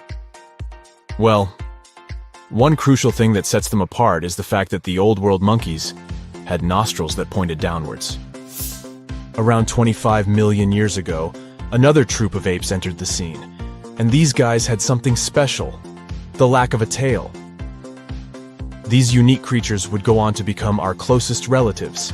We're talking apes and great apes, the cool gang who share a whole lot of genetic similarities with us. The first ape to break free from the monkey madness was the gibbon. About 18 million years ago is when this little acrobat swung into the picture. A few million years later, the great apes made their grand entrance too. Orangutans were the pioneers, venturing into the wilds of southern Asia. We're getting closer and closer to the present. It was 7 million years ago when the great apes took a major fork in the evolutionary road. One path led to our ancestors, the future Homo sapiens, and the other path led to chimpanzees and bonobos. These two primate branches remained united for a few million years before finally going their separate ways. 5.6 million years ago, a game-changing ape, called Ardipithecus, made its way into our evolutionary history. It had a special talent, bipedalism. That's right, this was one of the first apes to walk on 2 feet, probably making its primate buddies raise an eyebrow or two. The real showstoppers, however, arrived around 4 million years ago, the Australopithecus crew. These were the earliest members of the Hominina hominina subtribe, our tribe. What made them so special? Well, probably the fact that they brought some serious tools to the game. Stone tools, to be precise. It seems that at some point in their evolution, these clever primates started using stones to make their lives easier. Now here comes a crucial turning point in our story. About 2 million years ago, our ancestors faced a food shortage. Survival of the fittest was the name of the game, and 2 strategies emerged. Group 1 went for stronger jaws, allowing them to chomp on tough foods like nuts. Group 2 had a different idea. They opted for weaker jaws, but bigger brains. They wanted access to a wider range of food options. Obviously, the bigger-brained group took the prize. And here's where our gang comes into play. Around 2.5 million years ago, a type of primate also known as handyman made its mark on history. These clever beings had larger brains and knew how to put those neurons to good use. About 1.9 million years ago, a new star emerged, Homo erectus. These creatures not only walked upright, but also had brains that were almost twice the size of the handyman's. They took the world by surprise, becoming the first of our direct ancestors to venture out of the African continent. They even knew how to tame fire. Approximately 700,000 years ago, the world witnessed a culinary revolution. The earliest evidence of cooking appeared. And around 500,000 years ago, our ancestors decided it was time to become a bit more fashionable, donning the first evidence of clothing. Our very own species came to be just 300,000 years ago. Told you we were late to the party. But the world was never the same after the appearance of Homo sapiens, the anatomically modern humans. Alongside our other relatives, we emerged, ready to conquer the world with our innovative minds and complex societies. The exact path of our evolution remains a bit of a mystery. But what we do know for sure is that Neanderthals joined the party around at some point too. As Homo sapiens flourished, so did our capacity for language. Modern speech is believed to have emerged almost hand in hand with our species. We started expressing ourselves, sharing stories, and shaping the world with our words. So, there you have it. It took 13.8 billion years of cosmic history for humans to make their entrance. Think about it. 99.998% of the time since the Big Bang, we weren't even around. Our species, Homo sapiens, is the toddler of the Earth's family, existing for just the tiniest fraction of the universe's timeline. Yet, in this blink of an eye, we've managed to unravel the entire story that led to our existence. The story won't end with us. It's an ongoing saga, still being written with every passing moment. Chances are, we're going to find life beyond Earth by 2035, and there's no need to travel to a galaxy far, far away. Our Milky Way galaxy is full of totally suitable environments. Don't get too hyped up though. We're talking about microbes or chemical markers, not Hollywood-like green humanoids. Even so, When we finally find traces of life, it will change how we see our place in the universe. NASA's Kepler Space Telescope discovered something incredible. Almost every star has planets, and many of these planets might be habitable. Rocky planets like Earth and Mars are even more common in our galaxy than gas giants like Saturn and Jupiter. Also, we already know that our galaxy is very rich in water. There's water in interstellar clouds where stars and planets form, in the debris disks around other stars, in comets, just everywhere. What's really hard though is finding life itself. Ideally, to finally find it, we need to land on every single planet out there and literally check under each rock. But thanks to the newest research, we can at least narrow down the search to potentially habitable worlds. The James Webb Space Telescope, a super powerful telescope that was launched into space in 2021, is onto this. It checks the atmospheres of nearby super-Earths, rocky planets that are a bit bigger than Earth. It searches for life-related gases, chemicals that can only be produced by living things. And they already found some clues. For example, they detected signs of such a chemical on a planet called K2-18b. This planet is 120 light-years away, which is pretty close on a space scale. This planet is in the Goldilocks zone, which means a zone around the star where the temperatures are just right for liquid water to exist. It orbits a red dwarf star, the smallest type of star there is. Such stars are a bit fainter than our Sun. It will take about a year to check if these hints of life are real. If so, it would mean that life is much more common than we previously thought. But even if it's not, there are 10 more Goldilocks planets on their list to study. The James Webb Space Telescope is a very cool tool, but it has limits. It can't detect small Earth-like planets due to their size. To fix this, NASA plans to launch another tool, the Wide Field Infrared Survey Telescope. This one will be even better at spotting such planets and life-related chemicals. And also, we have the SETI project. SETI stands for Search for Extraterrestrial Intelligence. This project has been on a hunt for extraterrestrial creatures since the 1980s. They also believe that we'll find signs of life within the next 10 years. Not so long ago, they started a super big and cool project. It's called COSMIC, and it uses an array of radio telescopes in New Mexico. You might have seen those in the movie Contact. COSMIC allows scientists to listen to hundreds of thousands and potentially millions of star systems at the same time. If there are any interesting signals, scientists can check them right away, instead of waiting for weeks or even months. The signals themselves are often very sudden and short, but COSMIC can detect even the shortest ones that last nanoseconds. COSMIC can also help with other research, like studying mysterious and unexplained fast radio bursts, or even dark matter. This is the biggest and most powerful tool for searching for extraterrestrial life we've ever created. But it's not enough to just listen. Why don't we reach out ourselves? NASA has sent some signals into deep space. In 2002, their Deep Space Network sent a signal to the Pioneer 10 satellite. But there was an obstacle in the path. A white dwarf star, 27 light-years away from Earth. If there's a planet around this star, perhaps the signal reached them too. If there are any intelligent species there, we could receive a reply by 2029. The DSN keeps sending powerful transmissions into space. These signals will bump into 222 stars within the next 3 centuries. Maybe someday we'll receive a reply from somewhere far away. But why haven't we received a response yet? There are about 200 billion galaxies in the universe, each with around 100 billion stars.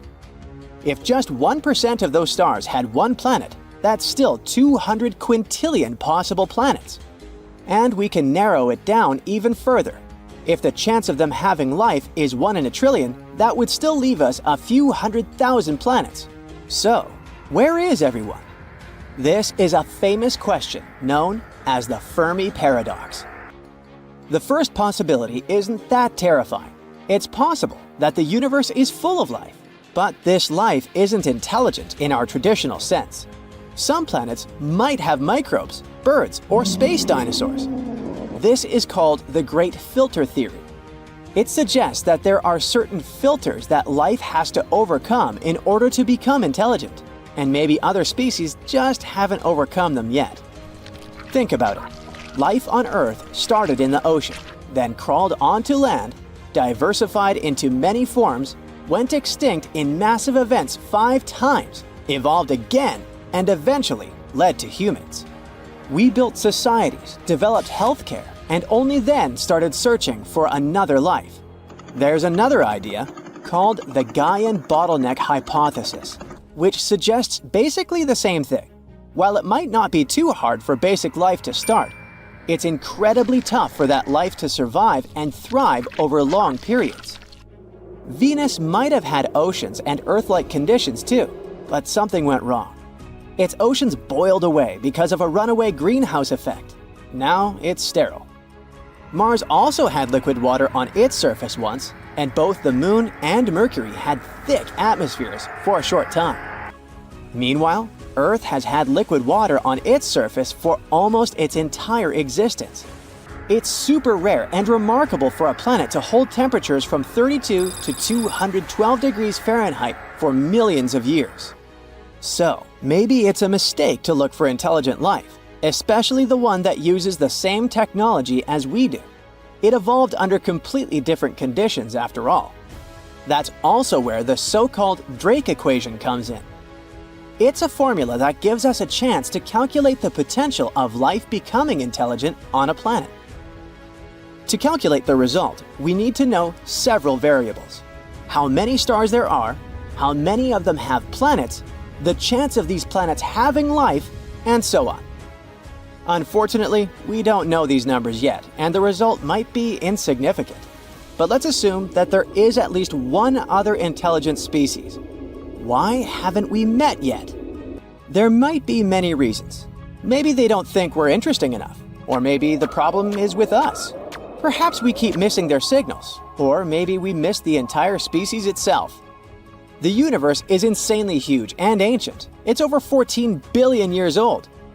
If we compress Earth's entire evolutionary history into a 24-hour day, life starts at 4 a.m.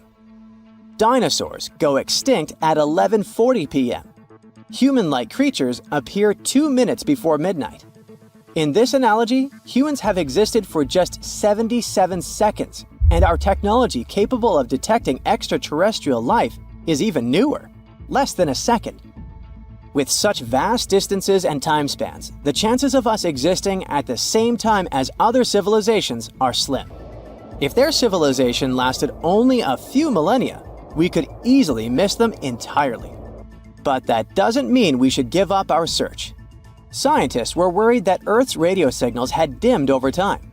But a recent study showed that it's actually the opposite.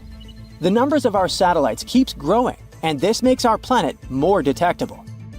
By the end of the decade, we could have 100,000 satellites, making Earth incredibly bright in the radio spectrum.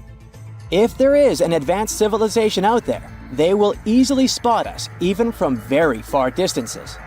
Astronomers are super optimistic about it. There's a high chance they'll find extraterrestrial creatures while you and I are still around. You're walking down the street. You see a strange-looking antique shop called Ageless Trinkets of Mr. Bright. You're curious, so you enter there. You take a look at all the weird stuff. Suddenly, an old folded parchment paper catches your attention. It's a world map, but something's off with it. Instead of showing the countries as you know them, it shows the locations of 4 mythical lost worlds and civilizations. Mr. Bright, the shop owner, comes next to you after realizing your shock. This map won't let you find these places or anything, but I can explain to you the legends behind them if you want, he says. Let me begin with Atlantis. You might know it as Aquaman's underwater kingdom, but Atlantis, the fictional island, was actually first introduced in 2 of Plato's works. According to him, Atlantis was a highly advanced civilization that existed about 9,000 years before his own time, and its story had been passed down by poets, authors, and others. He wrote about Atlantis and its citizens to give a moral lesson and to teach about the dangers of arrogance, as well as the eventual downfall of those who are after too much power. In his dialogues, Plato stated that Atlantis was a great and powerful empire that was respected in all parts of the world. It was founded by beings who were half deities and half human, and became a great naval power after a while. Being an island filled with gold, silver, and other precious metals certainly helped their case. But besides that, it was also known for its breathtaking architecture and state-of-the-art technology, as well as its countless rare and exotic wild animals. Atlanteans were proud of their great achievements and the perfection of their civilization, but their excessive pride was going to bring their downfall. They believed they were so superior that they could gain control over any nation. This led them to launch a series of invasions. They conquered many of the Mediterranean lands, but when it was time to enter Athens, Athenians pushed back with an extraordinary force, so the Atlanteans were finally defeated. Plato stated that deities then got angry at Atlanteans because of how wicked, greedy, and immoral they became. So they punished them by sending earthquakes, which caused Atlantis to sink beneath the sea. Although the earliest written records of Atlantis were Plato's works, some people still believed his story to be based on truth and tried to identify the island of Atlantis with actual countries. Some people suggested it may have been located in the Mediterranean Sea, near the coast of Spain or Italy. Others thought it may have been located in the Caribbean, off the coast of Central or South America, but there was no solid evidence to support any of these claims. One theory, in particular, seemed more plausible than the others, though. Located in the Aegean Sea, the island of Santorini was the home of a highly advanced Minoan society. However, due to a huge volcanic eruption, it was destroyed about 3,600 years ago, causing the Minoan civilization to suddenly disappear. These similarities between the fictional Atlanteans and the historical Minoans made Santorini a good candidate for the speculations. Yet again, there were still major flaws with it, such as how the time when Plato said Atlantis was destroyed doesn't coincide with the time of Santorini's eruption. So Atlantis still continues to be regarded as nothing more than a popular legend in the scientific world. Now, let's move toward the northeast direction on the map, Mr. Bright says. According to Celtic Breton mythology, there once was a magnificent city called Ys, also known as Caris, that towered over Douarnenez Bay in France's Brittany region. It was the most wealthy city in the entire Atlantic. It was especially famous for its beautiful gardens and buildings, and its citizens were all living comfortably and happily there. Dahut, who was King Gradlon's daughter in Breton legends and literature, had a deep love for the sea. She begged her father to build a city at the edge of the sea, and that is how the city of Ys was established. Little did she know that she would be the one responsible for the destruction of her father's beloved gift. You see, since the city was surrounded by the sea, it needed to be protected by a dike equipped with floodgates, and these gates could only be opened at low tide. And the only one who had the keys to these gates was the king himself. One day, a handsome red knight arrived at the city, but couldn't pass the gates. Dahut was so taken by him that she wanted to let him in.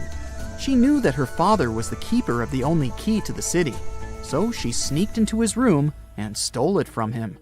Then she gave it to the Red Knight so that he could enter the city and they could be together. However, the Red Knight turned out to be the Prince of Darkness, and he intentionally left the gate open to the raging sea. The waves soon swallowed all of Ys. King Gradlon was able to escape on his magical horse, but Dahut couldn't. She turned into an evil mermaid who lured sailors into the sea. Today, if you go to Quimper, a city in Brittany, northwest France, you can find the statue of King Gradlon riding on his horse. Although the city of Yis is a legend, Brittany coast locals believe that on the days when the waters are calm, you can still hear the tolls of the city bells deep under the sea, if you listen carefully. Mr. Bright then points at the Indian Ocean on the map and says, "Now, have you heard about Lemuria?" Back in the mid-1800s, a few scientists suggested that there was once a continent that existed in the Indian Ocean, somewhere close to the south of modern-day Sri Lanka. The first one to popularize this theory was the British lawyer and zoologist Philip Lutley Sclater. In his paper, The Mammals of Madagascar, he stated that he found lemur fossils in India, and not in Africa. However, this discovery was extremely shocking to him because of the fact that lemurs' original homeland, Madagascar, is much closer to Africa. He proposed that this was possible only if some larger continent connected the two once. He stated that this continent must have eventually sunk to the ocean floor. He then named it Lemuria, and hence the theory was born. People who came after Sclater took his theory a step further and thought that Lemuria was also the home of an extinct race of humans called Lemurians, who had 4 arms and enormous bodies, and were also the ancestors of modern-day humans, as well as lemurs. Of course, as new scientific discoveries were made on plate tectonics, evolution, and the study of DNA, the theories regarding the fictional continent called Lemuria were debunked. The last fictional land on the map is Agartha, Mr. Bright says. Taking its roots from Eastern mysticism, one legend says there's a kingdom called Agartha that is located deep beneath the surface of the earth. It's where all 4 corners of the world are connected by paths and tunnels. It is said that there's a secret entrance into Agartha hidden in the Gobi Desert, and it's built by Agarthans themselves using advanced technology that can't be detected by us, the surface folks. According to some beliefs, Agartha exists to counterbalance the energies of those who live above the surface. While we live in a state of rush and heightened emotions, this world beneath us is the total opposite. Some even say that those who escaped Atlantis fled here to continue their lives inside the Earth's core. And yet, others think it's actually a land that's crawling with all kinds of monsters. But there's no need to be scared, since modern science proved Earth's core is not actually hollow and is a solid hot iron ball. So you can cancel your journey plans to the center of the Earth if you've made any. Thanks, Mr. Bright. Now, think about the vastness of the universe. Our galaxy contains between 100 and 400 billion stars. Many of them can potentially host planets. Many of those planets might have water in them and be capable of supporting life. And this is just the Milky Way alone. What's the likelihood of other intelligent civilizations existing out there? Well, there's a famous formula called the Drake equation. It's a mathematical tool to guess how many civilizations from outer space might be able to talk to us in our Milky Way galaxy. It was made by a scientist named Frank Drake in 1961. Here are the variables in it. N is the number of civilizations we could potentially talk to in our galaxy. R star is how fast new stars are born in our galaxy. F sub p is the fraction of stars with planets around them. N sub e is the average number of planets around each star that could support life. F sub L is the fraction of those planets where life might actually start. F sub I is the fraction of planets with life that could become smart civilizations. F sub c is the fraction of smart civilizations that send signals into space. And L is how long those civilizations keep sending signals. Of course, we won't get an exact number like this. It's more like an educated guess, and we don't have any answer to that. But based on at least some information we know, there might be around 100 million worlds where life should have evolved. But if that's the case, then why haven't we met or heard from anyone? This is called the Fermi paradox. It's named after the famous physicist Enrico Fermi. He asked a simple but very important question: where is everybody? Our universe should be filled with chatty extraterrestrial beings, advanced civilizations, and spaceships zipping around. Yet, when we look up at the night sky or listen with our radio telescopes and antennas, it's eerily quiet. All we get is the so-called Great Silence of the universe. Scientists from Oxford University's Future of Humanity Institute are trying to answer this question. And they're not the only ones. A group called METI, for Messaging Extraterrestrial Intelligence, organized a workshop in Paris in 2019 to explore this mystery. The workshop brought together experts from various fields, like astrophysics, biology, psychology, and so on. One of the ideas discussed is called the zoo hypothesis. It suggests that perhaps other civilizations do exist, but they're simply not broadcasting their presence. Maybe they know that making direct contact with us could be risky for both sides. So they're intentionally avoiding us, because they're watching us like observing a zoo. They could be using advanced technology we can't detect. There are also some optimistic explanations, like time delays. Space, as you know, is unimaginably big. The time it takes for signals or information to travel across the universe is enormous. It's possible that other civilizations exist, but their signals haven't reached us yet, or ours haven't reached them. But some explanations aren't very optimistic. Like, some scientists think Earth might really be unique. Maybe the conditions that led to life and intelligent beings are so incredibly rare that there are no other planets like ours. Scientists point out that there are many planets similar to Earth, and some are much older. This means there should be plenty of planets where life could evolve. Recent research also suggests that life might be way more resilient than we thought. And, well, while it increases the amount of life existing out there, it also increases the chances that intelligent life doesn't last very long. It might destroy itself before it can spread to other parts of the universe. This is a concerning idea for the future of humanity. The researchers also considered that many planets might be at a similar stage in their development. That's why it's hard for them to explore the universe at the same time. But even they agreed that this explanation is way too far-fetched. And finally, one of the big potential explanations is called the Great Filter. This idea was suggested in the 1990s by Robin Hanson. It says that for life to develop and become advanced like us, it has to overcome some really tough challenges. First of all, the planet itself should have a good stable star and good enough conditions on it. Then life has to start on that planet. These life forms need to be able to reproduce using things like DNA. Simple cells must evolve into more complex cells. More complex organisms with multiple cells must develop. And eventually, these organisms must figure out how to reproduce, which increases genetic diversity. And finally, these organisms must be smart enough to use tools, create, and explore things. Finally, they should colonize other planets and star systems without destroying themselves.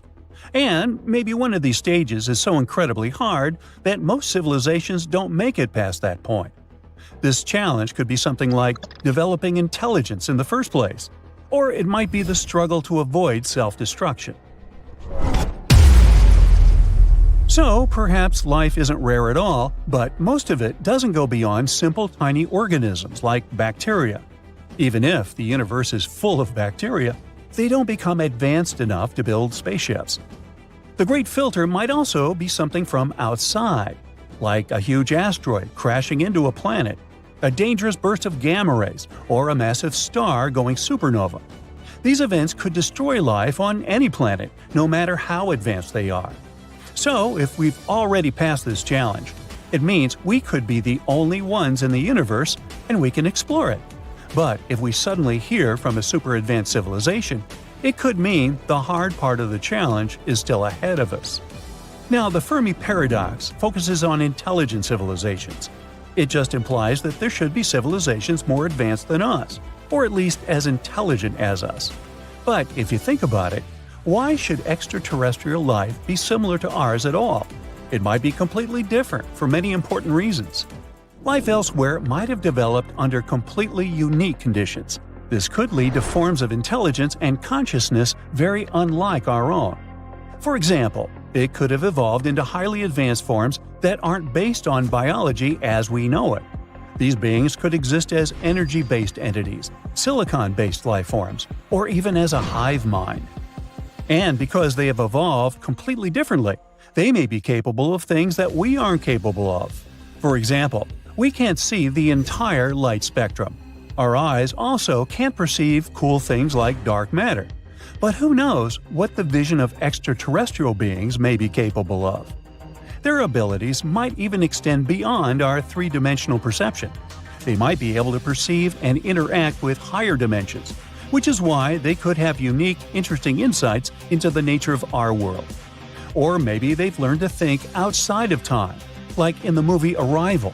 For us, we still haven't met them, but for extraterrestrial beings themselves, the concept of time doesn't exist at all.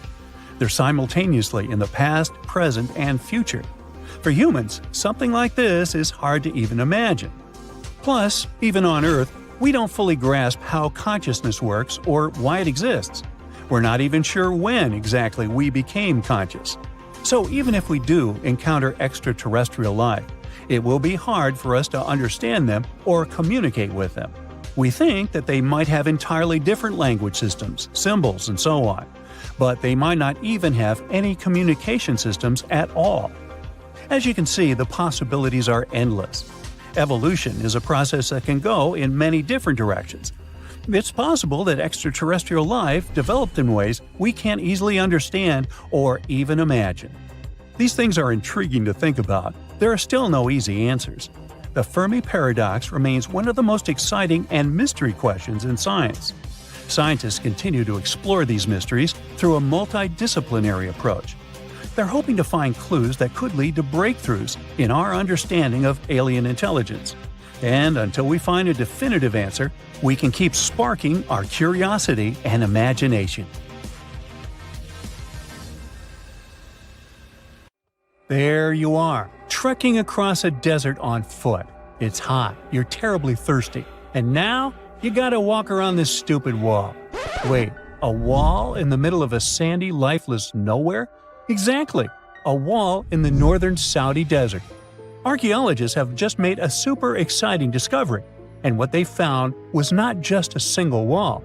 No, it was a whole ancient walled city that might date back to 2400 BCE. They think this place was home to around 500 people and could have been used for 1,000 years. This discovery is groundbreaking. It means that the area could have been way more advanced than anyone expected. This city was well organized, with different zones for living, towers and strong walls for protection, and different sections for all kinds of daily life. This ancient city, now called Al-Natab, was basically an oasis town, and it's great since it can give us a peek into what life might have been like in this desert thousands of years ago.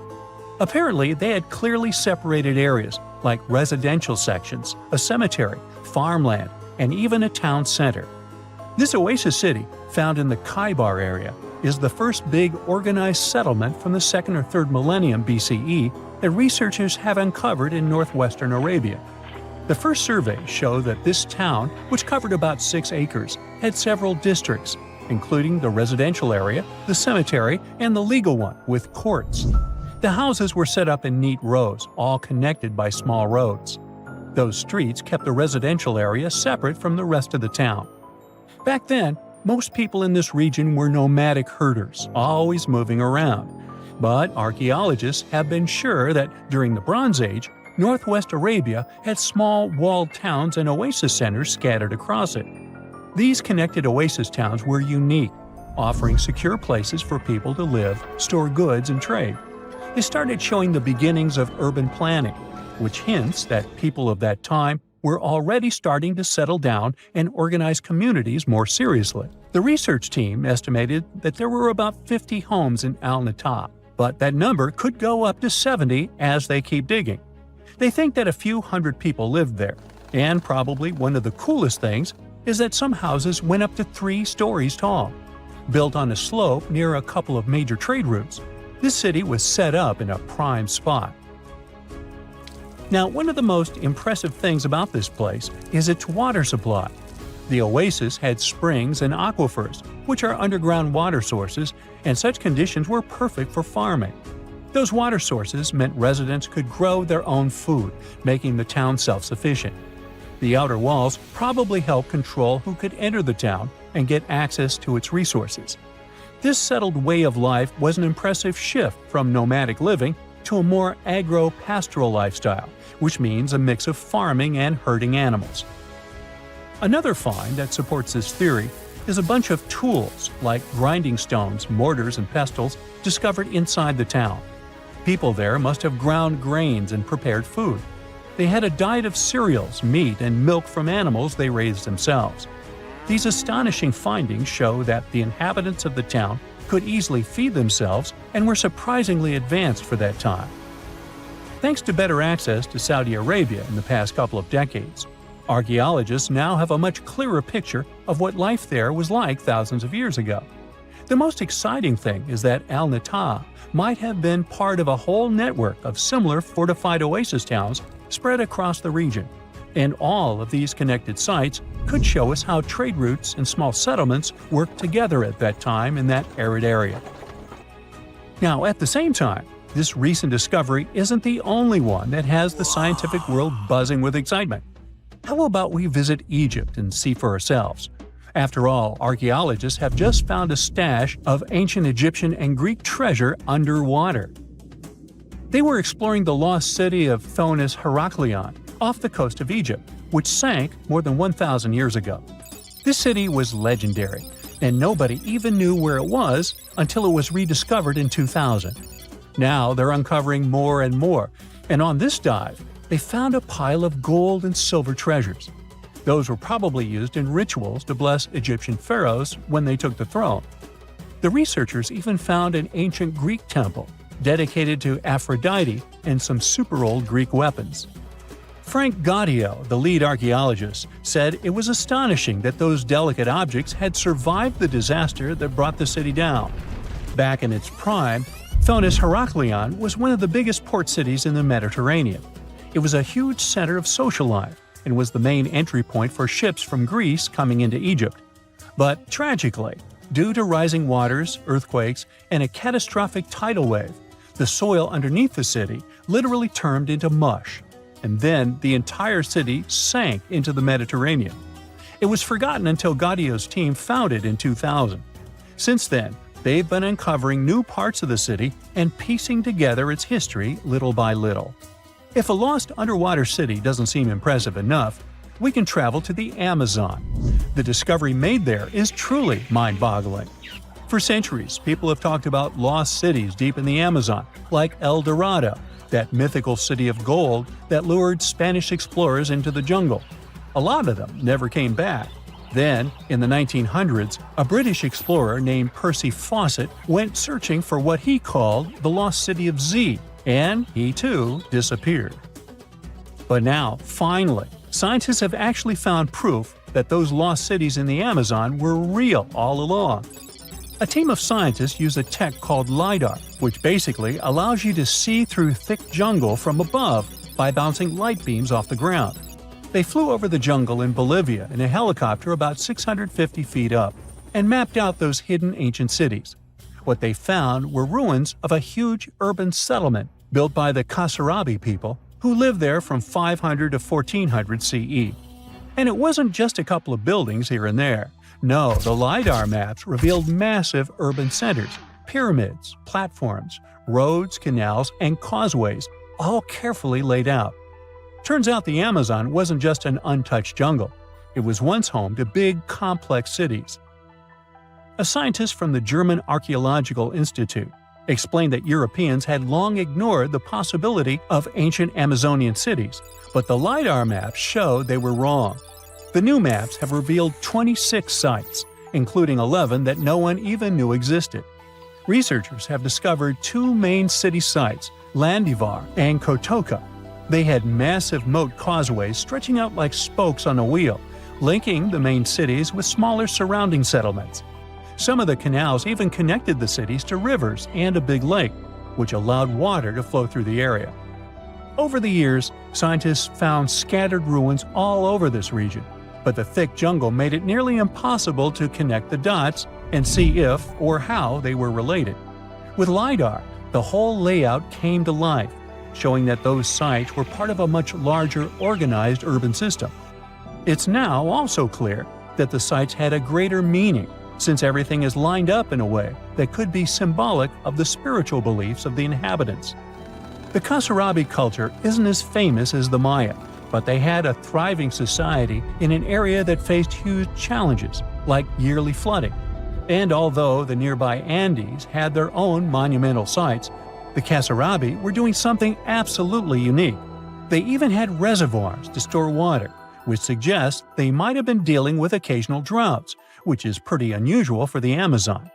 Actually, those terrible droughts could be why the Kasarabi eventually left their cities around 1400 CE. Humans invest a lot of time and money exploring the unknown. First outer space, then the ocean floor. But there's another frontier we're trying to conquer. Scientists call it the deep frontier. I'm talking about how far down to the Earth's core we've made it so far. During the 60s, humans tried digging the deepest man-made hole on Earth. This took us deep into the Arctic Circle. What later became known as the super deep borehole is also the deepest artificial point on Earth, reaching the depth of 40,230 feet. It took 20 years to drill this far into the Earth's crust, and researchers say this is only about 1/3 of the way through to the mantle. Here's a quick anatomy of our planet. If the Earth is like an onion, the crust is like the thick skin of this onion. This part is only 25 miles thick. Beyond this is the 1,800-mile deep mantle. And after that, right at the center of the Earth is the core, which is made up of 2 layers, inner and outer. Now, can you guess where on the planet the crust is at its thinnest? On the ocean floor. When American scientists understood that, they started drilling holes on the seabed. This gave way to Project Mohole. It began in 1961, but their technology to drill deep holes on the ocean was really bad. They had to improvise. They installed a system of propellers along the sides of their drill ship to keep it steady over the hole. The main challenge was to drill as vertically as possible. Otherwise, that deep hole would look more like a deep maze. Both the Kola Super Deep Borehole project and the Project Mohole came to an official stop in the years that followed. But hey, humans have built some pretty deep stuff underground. In 1963, a Turkish man took a swing with his sledgehammer to improve his basement and discovered a tunnel. That tunnel entrance led to more openings that connected a multitude of halls and chambers. He didn't know it, but he had discovered Deringoyu. This once lost city was up to 18 stories tall and 200 feet deep. The city was large enough to host 20,000 people, and it was simply standing beneath Cappadocia in Turkey the whole time. Cappadocia hosts hundreds of subterranean dwellings. 40 of these underground cities are at least 2 stories high, but none of them are as huge as Deringoyu. There's not a lot of historical accounts of how Deringoyu was born. Some speculate that the oldest part of the complex was dug about 2000 BCE by the Hittites. The Hittites were an Indo-European civilization who formed one of the first major civilizations of the Bronze Age in West Asia. Scholars think they built this underground city to protect themselves from invasion. Others think it was actually the Christians who built the city in the 1st century CE. They speculate that it could have been constructed to protect people from the intense temperature variations, extreme heat in summer and freezing cold in winter. Geographically, the terrain under Cappadocia is great for building. The rocks are soft, which makes tunneling easier. For that same reason, opening large caves underground is fragile. That's why most chambers have pillars that support them. On the bright side, and we are, none of the floors at Deringoyu have ever collapsed. The builders of Deringoyu thought of everything. The city was shut off from the world by huge rocks that hid its entrance. It was ventilated by a total of more than 15,000 shafts, around 10 centimeters wide. This way, they guaranteed enough breathing air in the upper levels in a way that they ended up being used as the living and sleeping quarters. The lower levels of this impressive maze were mainly used for storage. But honestly, they had it all. A room for a wine press, for domestic animals, small religious buildings. They certainly didn't spare any efforts to make that underground city as complete as an above-ground one. Now, speaking of impressive underground stuff, Switzerland has the longest tunnel in the world, built here on the Swiss Alps. This absurdly huge tunnel was built over 8,000 feet below the surface. Check this out. This is what the Gotthard-based tunnel looks like. The first idea to build the tunnel was put forward as early as 1947, but construction only officially began in 1999. It took them years to approve the project and then scout for the perfect location. Even so, the 73 different rock types that compose Massif turned the construction into a real challenge. Some of the rocks were as hard as granite, and others were as soft as sandstone. This meant they needed different approaches and equipment so the whole thing wouldn't crumble down. Overall, they had to excavate about 28 million metric tons of rock to make way for the tunnel. There were many other challenges to build that far into the Earth. The deeper into the mountain they got, the hotter the temperatures were. Since there's no natural ventilation, temperatures would get as high as 115 degrees Fahrenheit, making it really hard for workers to endure. The tunnel stretches for 35 miles from one end to the other. During the construction, workers had to use 4 massive tunnel boring machines, aka moles, to penetrate through the massif. Each of these moles was around 1,400 feet long. But that was one of the best things they could do, since these machines limit the disturbance to the surrounding ground and help to produce a smooth tunnel wall. You'd never guess that the world's deepest basement belongs to the Sydney Opera House in Australia. The building goes as deep underground as it grows above ground. But this basement isn't just the Opera House's foundation, it's a parking lot. This unique parking garage penetrates 120 feet underground, or 12 stories deep, while most car parks are only 4 or 5 stories deep. But that's not all that makes it unique. You see, if they decided to build a normal rectangular parking space, this would end up eliminating a bunch of possible parking spaces. And since they wanted to maximize the space they had available, they had to come up with some superb structure. First, they opened up a man-made cavern to make that dream possible. Then they had to come up with a design. That's what led to the donut-shaped cavern, or what engineers call a double helix.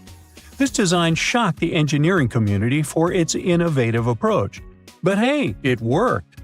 Today, there is space for over 1,000 cars down there, which seems about right for an opera house. Let's wow once again real quick. Some underground structures may take up to an hour to reach.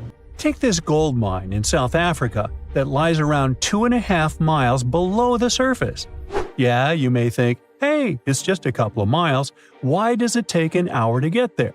But the conditions are hard and it's not for the weak. But Milan Ladina, an Ecuadorian runner, even completed a half marathon there, despite temperatures reaching 104 degrees Fahrenheit, high humidity at 80%, and an atmospheric pressure of 1.4, comparable to what divers experience 5 meters under the sea. Yikes. So, we might be getting closer to finding a massive icy planet beyond Neptune's orbit. Yeah, sorry Pluto, still not you. Recently, some universe mapping using data from a telescope in Hawaii eliminated about 78% of the possible locations for this mysterious Waldo from space. Some people call it Planet 9, while others prefer Planet X. Either way, it's been causing controversy since its existence was first proposed, and that is mainly because no study so far can answer the big question: does it really exist? If discovered, Planet 9 would rank as the 5th largest planet in our solar system, with a mass 10 times that of Earth. It's also theorized to be gaseous, like Uranus. The initial study on Planet 9, dating back to 2016, suggests that this colossal new planet orbits the Sun 29 times farther out than Neptune, which sits at about 2.8 billion miles. As a result, the Planet 9 would take between 10,000 and 20,000 years to complete a single orbit around the Sun. If confirmed, this yet-to-be-understood world would dominate a region larger than any other known planet in our cosmic neighborhood. These are all intriguing hypotheses, but without a single piece of evidence or observation to back them up.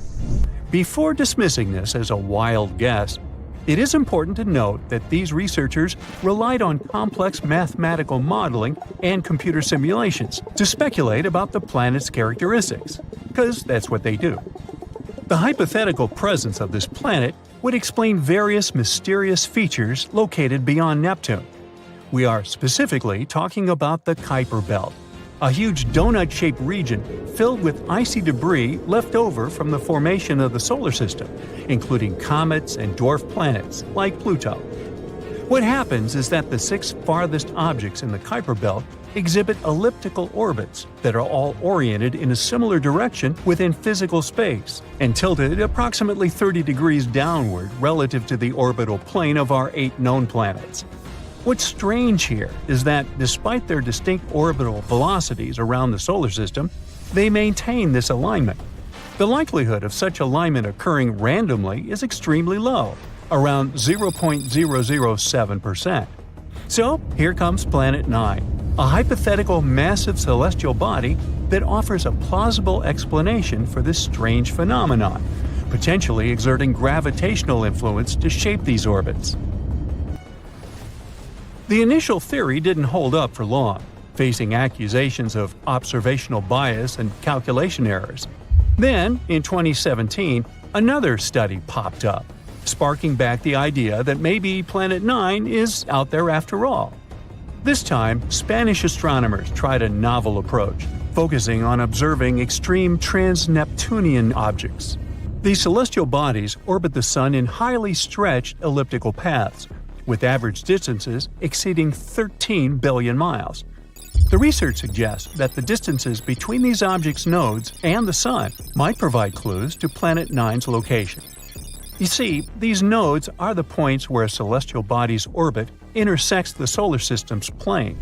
When these objects reach these points, they're more likely to interact with other solar system bodies, potentially causing significant changes in their orbits or even collisions. So, if the trajectory of these extreme trans-Neptunian objects remains stable, everything's fine. But if it's not, well, that's a sign that something else, something big, is messing with their path. And that's exactly what the research found. There is something unseen out there, throwing these objects off course. And that something could be a planet, chilling at a distance between 300 to 400 times farther from the Sun than Earth. To this day, the study of the extreme trans-Neptunian objects is the strongest evidence we've got for Planet 9's existence. And if you're still not convinced by this theory, know that strange motions like these have led to planetary discoveries before. Neptune, for instance, was spotted because Uranus's motion didn't quite agree with the predictions of Newtonian gravity. But the deflection of its orbit could be explained if it was caused by a pull of an undiscovered planet. And just like that, we discovered Neptune. Now, the year is 2021, and there's all this buzz about Planet 9 again. After correcting some old guesses, studies are now leaning towards the idea that this mystery world follows an epic loop around the Sun every 7,000 years. That is massive news, because it means this planet might be closer than we ever thought, making it easier for our telescopes to spot it. The paper also suggests there is a whopping 99% chance that the funky orbits of these distant objects are all because of this unseen planet, not just some cosmic coincidence.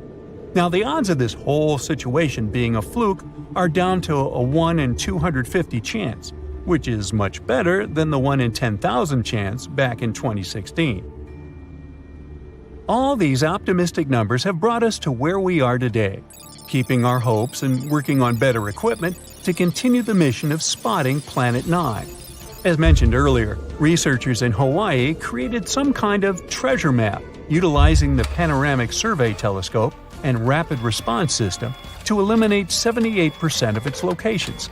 This is great news, considering how challenging it is to find a planet-sized needle in a cosmic haystack. But unfortunately, Planet 9's presence remains a ghost in the dark outer reaches of our solar system.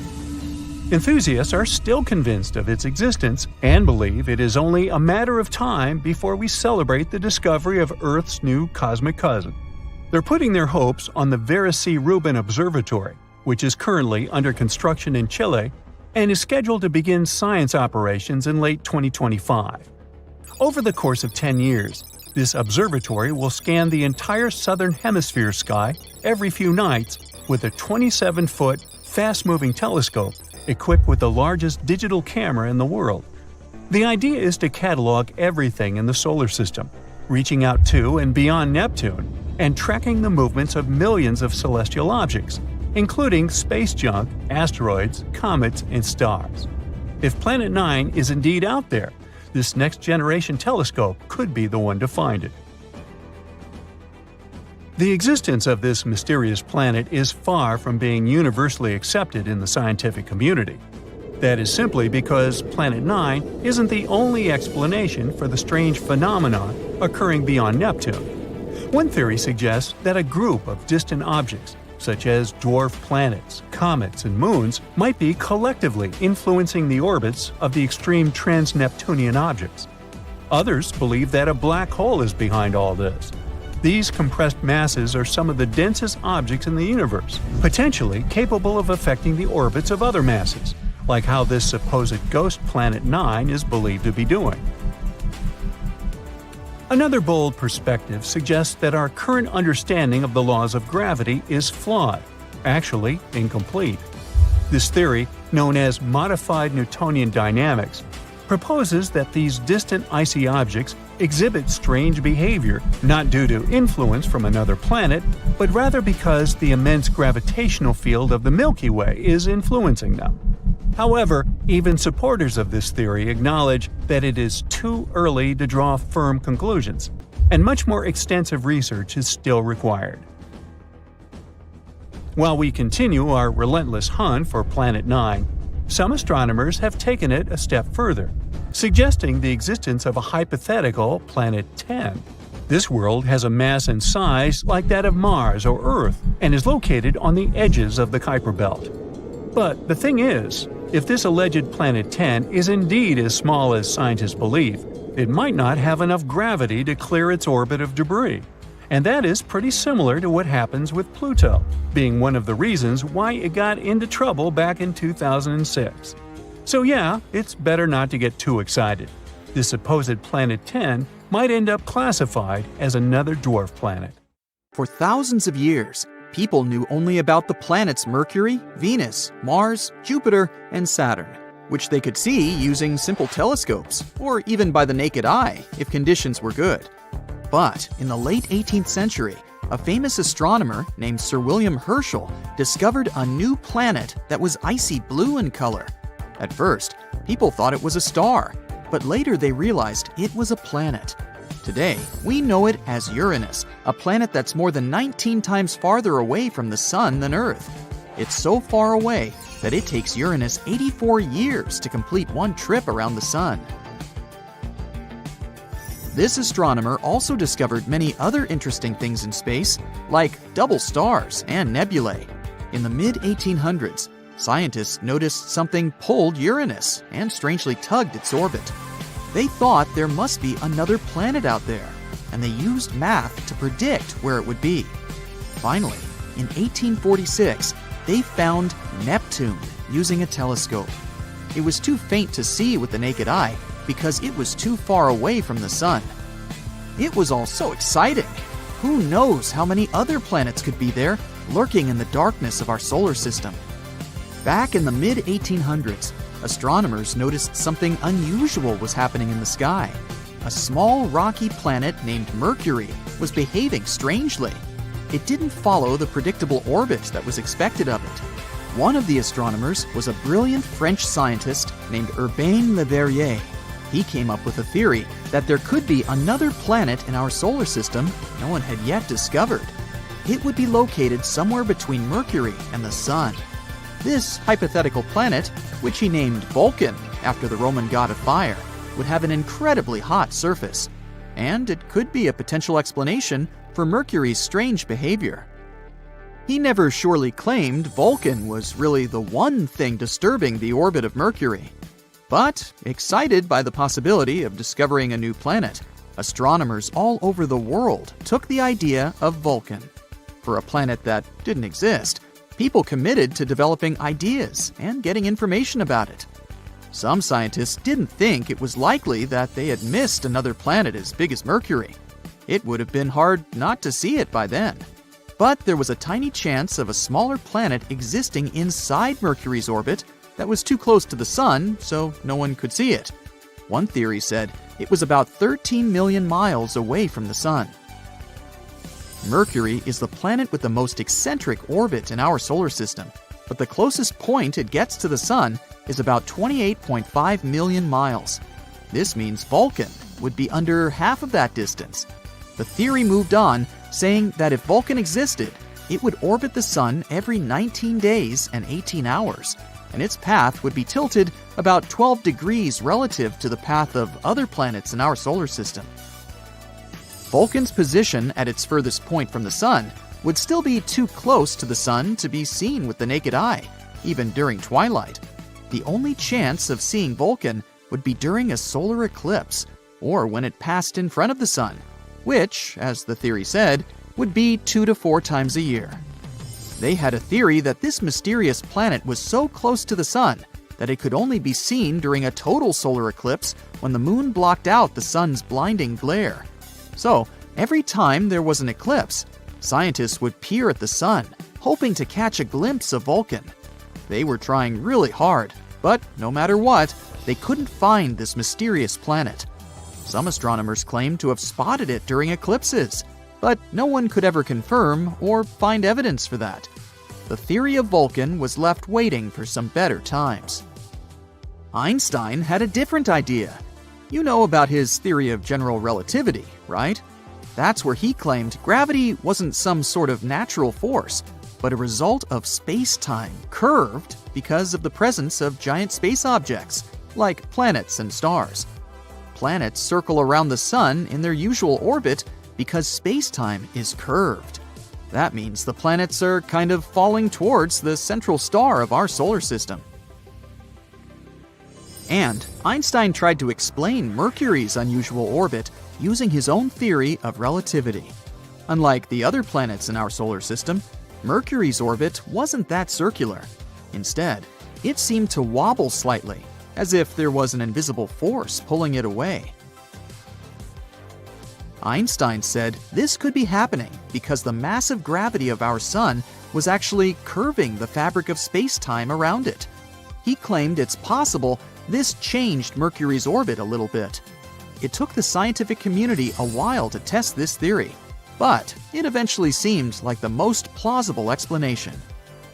Even though Einstein's theory gave us a more elegant explanation for Mercury's strange orbit, some scientists were still holding out hope for Vulcan.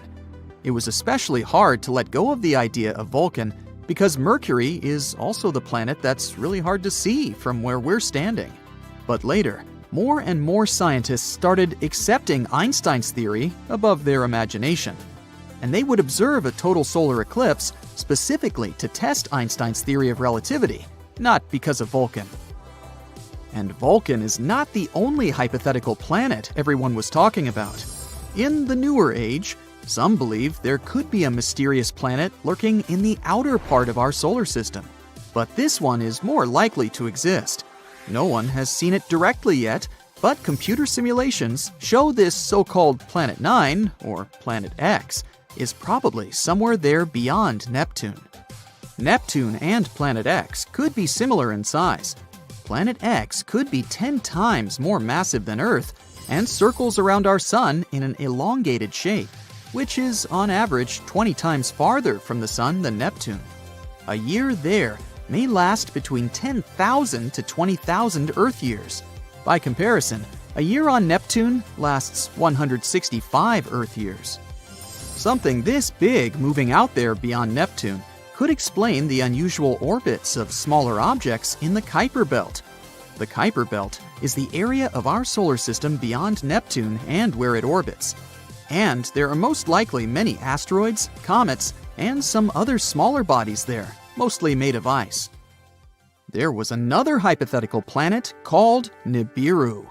Remember those rumors that the world could end back in 2012?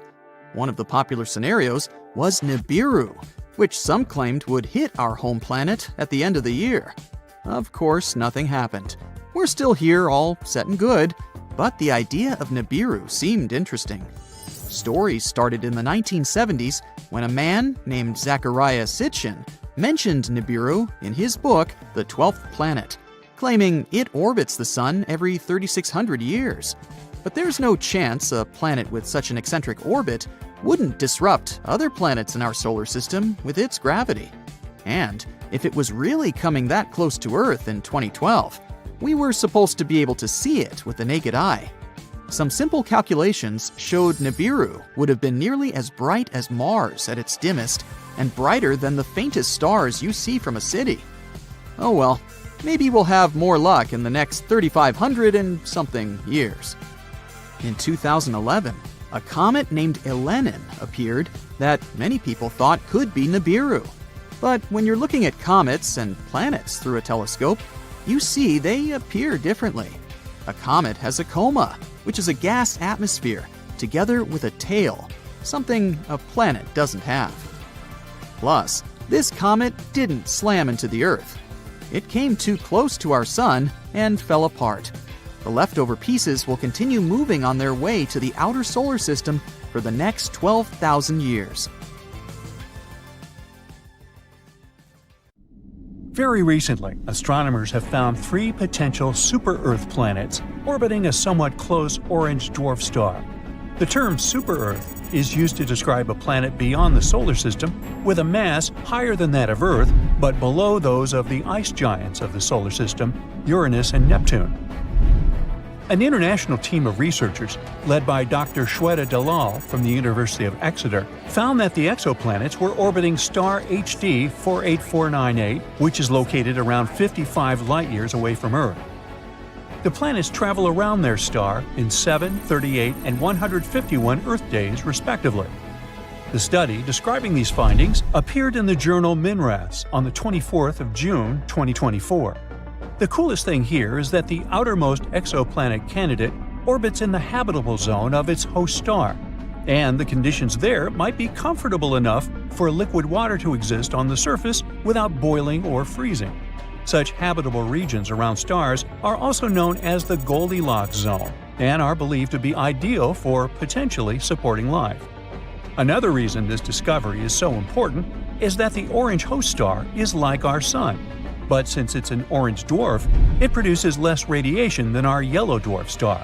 It's also the closest planetary system to host a super-Earth in the habitable zone of a Sun-like star, which makes this discovery super exciting.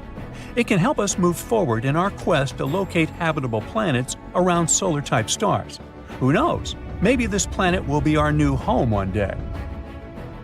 These potential super-Earths were detected thanks to the HARPS and Rocky Planet Search Program. Throughout a decade, the team taking part in this research has collected nearly 190 high-precision measurements using special equipment. By analyzing the spectrum of light coming from a star, astronomers can figure out whether it's moving toward us, this is known as blue shift, or away from us, that's what we call red shift. And still, to make sure their findings were correct, the team used lots of different methods and comparative analysis. Everything confirmed their conclusions. There indeed are 3 planetary candidates with minimum masses ranging from 5 to 11 times the mass of our home planet. The team also believes that the proximity of the star, together with the outermost planet's favorable orbit, can make this system a great target for future studies. Hopefully, further research will open doors for our understanding of planetary systems and the potential of life outside our solar system. Scientists have already discovered more than 5,000 exoplanets, which are planets outside the solar system, since the first such world was confirmed orbiting a Sun-like star in 1995. To find those distant planets, astronomers use different equipment, like NASA's Kepler Space Telescope, launched in 2009, Its mission was to find as many Earth-like planets dwelling in the Milky Way galaxy as possible. But it's not the only instrument used for searching exoplanets. Anyway, now let's look at the most exciting and promising of these worlds. Gliese 667 cc is a mere 22 light-years from Earth. But even though it seems close, it's still around 129 trillion miles away from us. The planet itself is around 3.8 times as massive as Earth and completes one orbit around its host star within 28 days. In other words, a year on that Earth-like planet is 13 times shorter than a year on our planet. Luckily, the star is a cool red dwarf, so the exoplanet most likely lies in its habitable zone. But there's still a chance that this world might be regularly baked by the flares coming from its parent star, which is not cool on many different levels. Kepler-22b is way further away than the previous world, more than 600 light-years away from our planet. It was the very first Kepler planet found in the habitable zone of its star. This world is larger than Earth. It's about 2.4 times our planet size. Sadly, we still don't know whether this planet is rocky, liquid, or gaseous. The orbit of Kepler-22b is similar to Earth's. It takes the planet 290 days to orbit its G-class star, which is kind of like our Sun. But this star is smaller and colder than ours.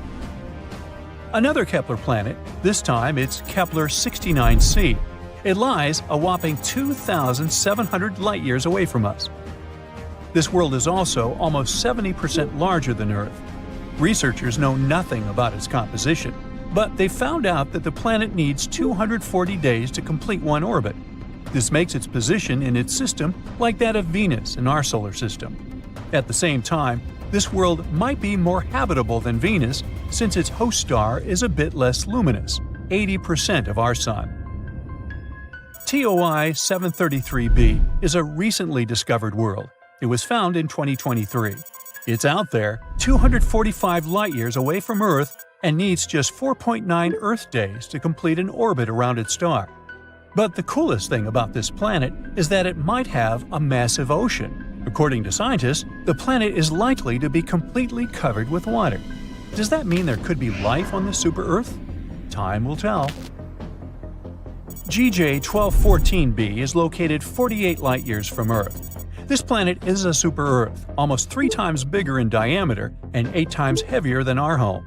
It orbits around its red dwarf star faster than you can binge-watch your favorite series, finishing a complete loop every 38 hours. But it's not just the planet's size or orbit that's out of this world. It's pretty hot out there, with mind-melting 450 degrees Fahrenheit. But the coolest thing is that this planet is practically drowning in water. The sizzling temperatures and crazy high pressures on JG 1214b create some cool materials like hot ice and superfluid water. Superfluidity is something that happens in liquid helium when it's almost as cold as it can get. On Earth, water totally missed the memo about being superfluid because it needs ridiculously low temperatures and off-the-chart pressures to pull off that trick. Still, there's not much use in superfluid water. Even if you try it, you'll just get dehydrated. The super-Earth that's closest to us was discovered in 2016, and it's called Proxima Centauri b. It's located a mere 4 light-years away from Earth and has a mass remarkably similar to that of our planet. A year on Proxima Centauri b is short. It only takes the planet 11.2 days to complete a circle around its central star. Scientists discovered this world after they noticed that its parent star was slightly wobbling. They hadn't been sure what exactly had been happening there until they realized Proxima Centauri b's gravity probably produced pulls and tugs that caused these wobbles.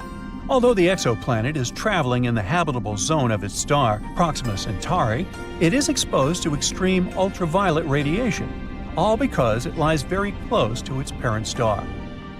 Also, none of the telescopes that are currently working and exploring exoplanets are positioned well enough to capture the light from the atmosphere of this super-Earth.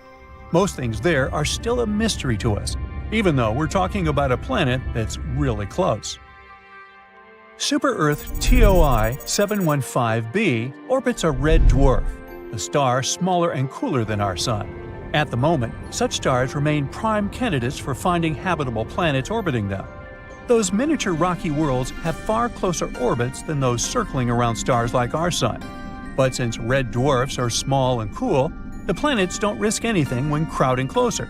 They're still safely within a star's habitable zone. Experts say that TOI 715b might have once had an atmosphere thicker than that of Neptune, and now the planet could be in a transition state where it's losing its atmosphere. To confirm this suspicion, scientists need to do more research, and they might finally learn whether this planet is a watery terrestrial planet. We've discovered Kepler-22b, a small exoplanet in the Cygnus constellation. Seems like nothing important, right? But it's actually a big deal. This is the first planet located in the habitable zone that was found by the Kepler telescope. In other words, there may be water on this planet, and if there's water, there may be life. Kepler-22b can become our new potential home. So let's take a closer look at it. Actually, discovering new planets is not easy at all.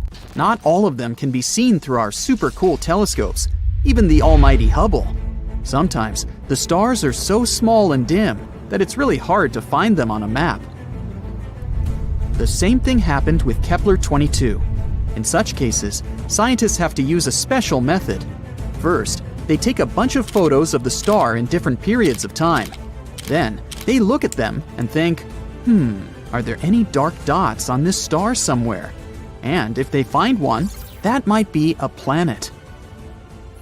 These photos actually help us to discover some very important stuff. Like, first of all, this planet exists. Secondly, here is its size, radius, and proximity to the star. And finally, will we be able to live there? Now we know that Kepler-22b is very similar to our planet and could potentially become a second Earth. It's also very close to us, only 635 light-years away. Yeah, it's about 3 quadrillion miles, but this is one of the closest options. Kepler-22, the star of Kepler-22b, is a yellow dwarf. It's very, very similar to our Sun. The same size, the same radius, even the age is almost the same, 4 billion years. The difference is only in luminosity. It's about 20% dimmer than the Sun. So, no matter how much you strain your eyes, you won't see this star in the night sky. The planet Kepler-22b is about 2.4 times larger than our Earth, and that's pretty good. More radius means more potential water and space to live. Although going from one city to another would take a while. It's scary to even imagine a 3-day-long plane flight. We don't know the exact mass of this planet, but scientists think it's bigger than Earth's. Actually, the mass of Kepler-22b can be up to 36 times greater than that of our planet. What does it mean? Vigorous gravity. If the planet is 36 times heavier than Earth, then gravity there will be about 6 times stronger. Can you barely lift 20 pounds of potatoes? Try 120. Not to mention that you yourself can become much heavier on that planet. You'll have to get incredibly pumped up just to walk there. You have to literally turn yourself into a bodybuilder just to get to work. The worst thing is that with such gravity, it'd be incredibly difficult for plants to survive there. They'd need at least a little freedom to rise up from the ground. And animals. Our dogs and cats would have to turn into little balls of muscle to survive there. But if this planet has its own animals or other inhabitants, we can roughly imagine what they may look like. They probably have a lot of legs to make moving easier. They aren't really tall, but they're very massive and extremely strong. Muscular giant spiders? Could be worse, I guess. The good news is that this is all unconfirmed information. If we're very lucky, and gravity there turns out to be just a bit stronger than Earth's, then, of course, it'll be much easier to live there. The next thing we know about Kepler-22b is that it's about 15% closer to its star than we are to the Sun. If Kepler-22b existed in our solar system, it would be located somewhere between Earth and Venus. Does that mean we're all going to burn? No, silly. As I mentioned before, the star Kepler-22 is pretty cold, just some 10,000 degrees Fahrenheit. And that's why we can assume that the temperatures on Kepler-22b will be about the same as we have on Earth. If the planet orbits its star the same way Earth orbits the Sun, which we don't actually know, Kepler-22b can rotate around its star on its side, like, for example, Uranus. What? Didn't you know Uranus is actually lying on its side? Also, look at its rings. Yes, Uranus also has rings, like Saturn, but they're vertical. The universe is truly a mysterious place. So, if Kepler-22b is really something like that, then the weather on the planet will be, to put it mildly, not very good. Incredibly cold winters will be regularly followed by hot summers. And, just like with tidally locked planets, we'd be able to live more or less comfortably only on the narrow piece of land between these two crazy sides. Let's hope that this is not the case and the planet rotates normally. But it's not all that bad. Studies show that there may be an ocean on Kepler-22b. You already know that water means life, but in this case, it's also a big plus because a planet covered by an ocean always has more stable temperatures. The water absorbs some of the heat and distributes it evenly across the planet. The hot parts cool down, and the icy ones warm up. By the way, that's exactly what happened to Earth billions of years ago. When our planet started getting its first little puddles, our beloved moon helped these puddles to spread all over the planet. Thanks to this, a burning horror that used to be our Earth turned into a cute little ball full of life. So, if Kepler-22b has water but no atmosphere, scientists think that the average temperature there could be around 12 degrees Fahrenheit. But if there's also an Earth-like atmosphere, then the temperature can reach 72 degrees Fahrenheit. That would be nice. And finally, 1 year there is equal to 290 Earth days, about 9 months. The planet has no natural satellites, so unfortunately, we'd have to say goodbye to a beautiful view of the moon. On the bright side, we'd probably be able to see the sun as a distant little star. We could admire it in the night sky, remembering our home, while not hiding from giant spiders. And this is all that we know at the moment. Unfortunately, it's quite difficult to explore such planets, so there's a lot of very important data that we don't know. For example, what kind of planet is this anyway? Yep, we're missing the most important information about Kepler-22b. We don't know if it's a rocky planet or not. And if not, then all the previously mentioned information means nothing. It may turn out to be a gas planet, or a planet covered with gas but with a solid core, like Neptune, or a water world covered with a giant ocean. In this case, it better be a water planet. Then at least we could build some kind of underwater city there. We could filter the water and eat fish, until we evolve into an amphibious species. Does it even count as evolution if we go back to our roots? Scientists, however, think that Kepler-22b may turn out to be a Neptune-like planet. Some astronomers have even assigned the planet to a category of mini-Neptunes. Yes, this is a real planetary category. But this hasn't been proven yet. But even if, fortunately for us, Kepler-22b turns out to be a rocky planet, we still don't know what the atmosphere is like there. Does it exist at all?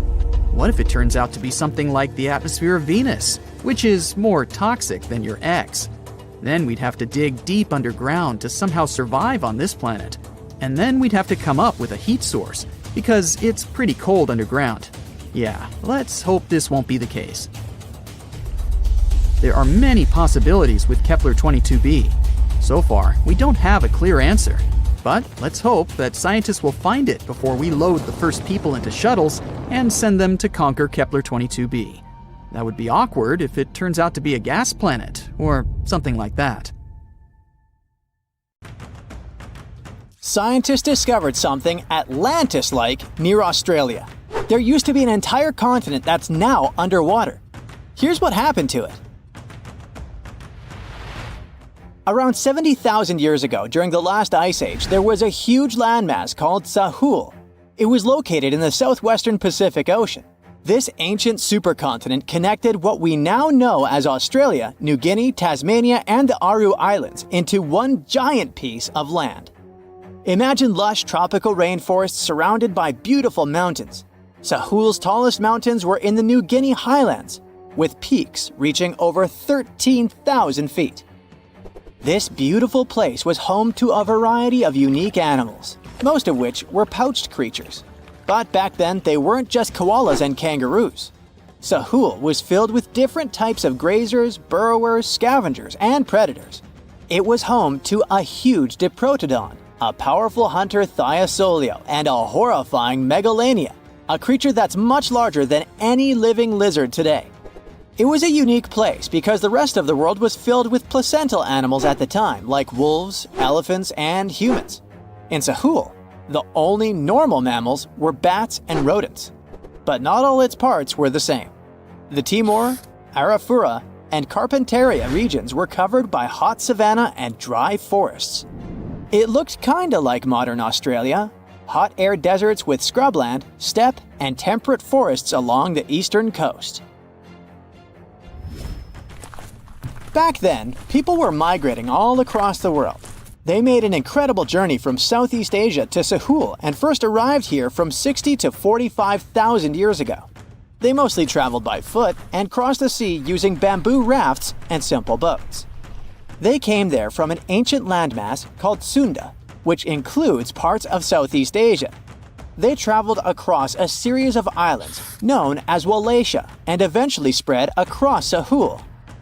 And it wasn't a small journey. Sahul was huge, around 4.1 million square miles. That's bigger than the USA or Canada. It stretched from the equator to around the southern part of New Zealand. So they arrived in what is now Australia and became Australia's first people. Scientists think that Sahul had a population of 500,000. We've discovered cave paintings that date back around 40,000 years. It's a hunting scene depicting an anoa, or miniature buffalo, facing figures of humans and animals. Researchers are trying to figure out how these early settlers moved across Sahul and where we might find archaeological evidence of their journey. To do this, they created a landscape evolution model. The simulation showed how Sahul changed between 75,000 and 35,000 years ago. It showed potential migration routes and archaeological sites. Humans likely traveled along coastlines and rivers. But how did Sahul get submerged off the coast of Australia, similar to the mythical Atlantis? During the last ice age, much of the Earth's water was locked up in large ice sheets and glaciers. The sea levels were much lower than they are today. After that, the global temperatures increased. The ice sheets melted and the sea levels rose, flooding the land bridges that once connected different parts of Sahul together. About 8,000 years ago, New Guinea separated from mainland Australia, and then, about 6,000 years ago, Tasmania did the same. We still can explore the underwater parts of Sahul thanks to new technology. Divers explore and collect samples directly from the ocean floor. Underwater drones can go to places that are too deep or dangerous for humans to explore. And with sonar mapping, scientists use sound waves to create maps of the ocean floor. It's like using an echo to see what's underwater. The sound waves bounce off the seabed and come back, helping us create a picture of what it looks like. Deep underwater, archaeologists have found stone tools and other artifacts. They also discovered fossils of animals like Diprotodon and Thylasolio. By studying the underwater terrain of Sahul, they learned about the ancient rivers, lakes, and coastlines that existed during the Ice Age. But Sahul isn't the only underwater continent. Sahul isn't the only hidden gem of Southeast Asia. Take Sundaland, a place made up of Sumatra, Java, Borneo, and some other islands. This place was crazy huge during the Ice Age, but now almost fully underwater. Almost, but not entirely. The parts above the ocean are teeming with life. If you like birds, check this place out. It has almost a fifth of the world's bird species. You can spot colorful birds like the Java hawk eagle and the Bali starling among the lush forests. It's also a home to a fourth of Earth's fish species. Sundaland's waters are a haven for marine life, even the most exotic animals like the Asian arowanas. It's also a treasure trove of flowers. That's where you can find Rafflesia and Titan arum, the world's largest flowers. This makes it very similar to Zealandia. Zealandia is a long, narrow piece of land about half the size of Australia. It broke from Antarctica about 100 million years ago. Just like Sundaland, it isn't fully underwater. 7% of it stayed above sea level. This sticking out little piece is what we now call New Zealand, along with Stewart Island and some smaller islands. These pieces of Zealandia are lush and warm. They're packed with volcanoes, mountain ranges, beautiful natural geysers, and hot springs. Local people, Maori, use these hot springs for cooking. People place corn, eggs, and vegetables in baskets and lower them directly in the hot springs. Sometimes they cook food in a pit oven using heated rocks. Another hidden world is known as Argoland. This mysterious landmass was once part of Australia, back when dinosaurs chilled around. It drove scientists crazy for decades. They knew it existed because it left a huge stretch on the ancient seafloor, the Argo Abyssal Plain. About 155 million years ago, it broke off from Australia, saying bye-bye. The continent drifted somewhere north, and when it reached Southeast Asia, it just vanished. Scientists had no idea where it went, but recently they finally found its remains. Turns out, poor Argoland's lower parts started drowning into the Sunda Trench, a horrifyingly deep oceanic pit. The Earth's crust sunk into the mantle. Meanwhile, the upper parts of Argoland were pushed upward, grabbing the younger rocks on land. Because of this, Argoland broke apart into a bunch of smaller pieces. These pieces formed parts of Borneo, Java, Sulawesi, and other regions. The remains are buried under Indonesia and Myanmar. Imagine a colossal landmass the size of Greenland, Greater Adria. Its journey began about 240 million years ago when it broke away from the supercontinent Gondwana. It started moving north, and after 100 million years of enjoying the warm seas, it suddenly crashed into Europe and shattered into pieces. Most of these pieces went deep into the Earth's mantle, but some were scraped off and became part of mountain ranges like the Alps. Today, the remnants of Greater Adria are scattered across more than 30 countries, from Spain to Iran. That's why they're hard to look for. Seychelles was also once part of Gondwana. Yep, these idyllic islands are sitting atop of the ancient continent. We know a lot about it because of its fascinating granite outcrops. 100 years ago, Alfred Wegener discovered continental drift, but no one believed him. These granite outcrops helped him prove that he's not crazy and that tectonic plates really are moving. The Seychelles broke off from India and Madagascar and eventually became a sad loner in the Indian Ocean. This probably happened because of some insanely active volcanoes in the Deccan Traps. But now the islands are home to unique species both on land and in the coral reefs nearby. Mauritius broke off from India after the dinosaur wiping. Along its journey, it stretched into a long ribbon-like shape and also broke into pieces. Now it's all scattered beneath the Indian Ocean. Scientists stumbled upon this lost land by studying tiny ancient crystals called zircons. These zircons are like time capsules. They date back an astonishing 660 million to 2 billion years. That's even older than Mauritius itself. These ancient crystals hinted that there's another Atlantis somewhere nearby. Turns out there are hidden continents all around the world, and maybe we'll discover more of them in the future. You've probably heard about the mysterious sea state of Atlantis. It was a high-tech utopia where people lived happily, but then something happened, and Atlantis disappeared from the face of the earth. Many people believe that this city lies at the bottom of the Atlantic Ocean. But what if we've been looking in the wrong place all this time? What if it's somewhere different from where they're trying to find it? What if all this time Atlantis was in the middle of the Sahara Desert? Well, this unexpected theory has some evidence, but to study this version, you first need to understand what Atlantis was and how we got to know about it. The very first mention of the mysterious city was in 360 BCE. Ancient philosopher Plato wrote about Atlantis. His work, Dialogues, described Atlantis as a rich land with advanced technologies. Its inhabitants were powerful, intelligent, and beautiful, like superhumans. He described in detail the structure of the city, and this was the main reason why many people believed in the existence of Atlantis.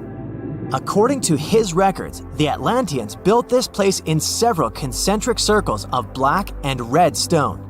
Then they covered these circles with brass, tin, and precious metals.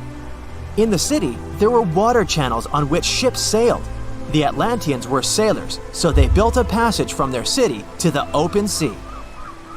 On the internet, you can find many drawings of Atlantis, created based on Plato's descriptions. Take a look at these drawings and an actual photo of the Eye of the Sahara.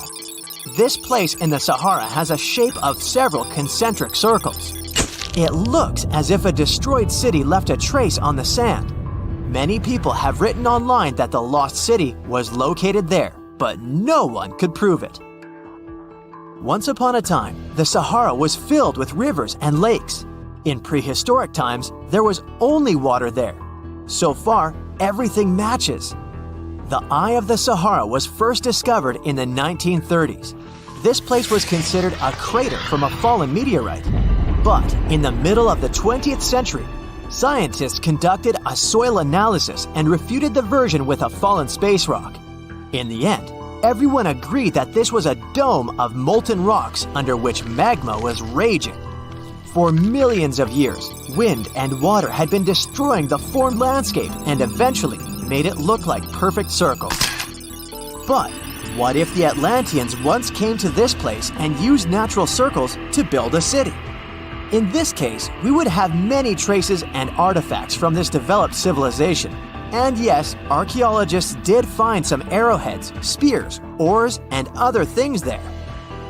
But this has nothing to do with Atlantis.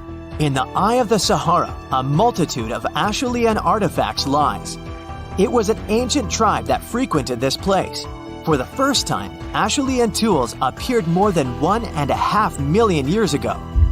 Some of the items found there may be 130,000 years old, and according to the records, Atlantis existed about 12,000 years ago. Archaeologists found no artificial structures in this place. There was also no debris or traces of a large city. People would have found some stuff if a big city with advanced technologies had existed here. The main supporter of this idea was one YouTube channel. It collected 1 million views and attracted the attention of many historians and anthropologists. The theory that the Eye of the Sahara is Atlantis was quickly refuted. People found too many discrepancies between this place and the description of Atlantis. The author tried to catch the viewer's attention by presenting external similarities between the natural landscape and the fictional ancient city. Another popular theory claims that Atlantis was a real continent located off the Bahamas, but then this city was swallowed up by the Bermuda Triangle. According to this legend, the city ruins still lie at the bottom of the triangle, but there's no confirmation of this theory either.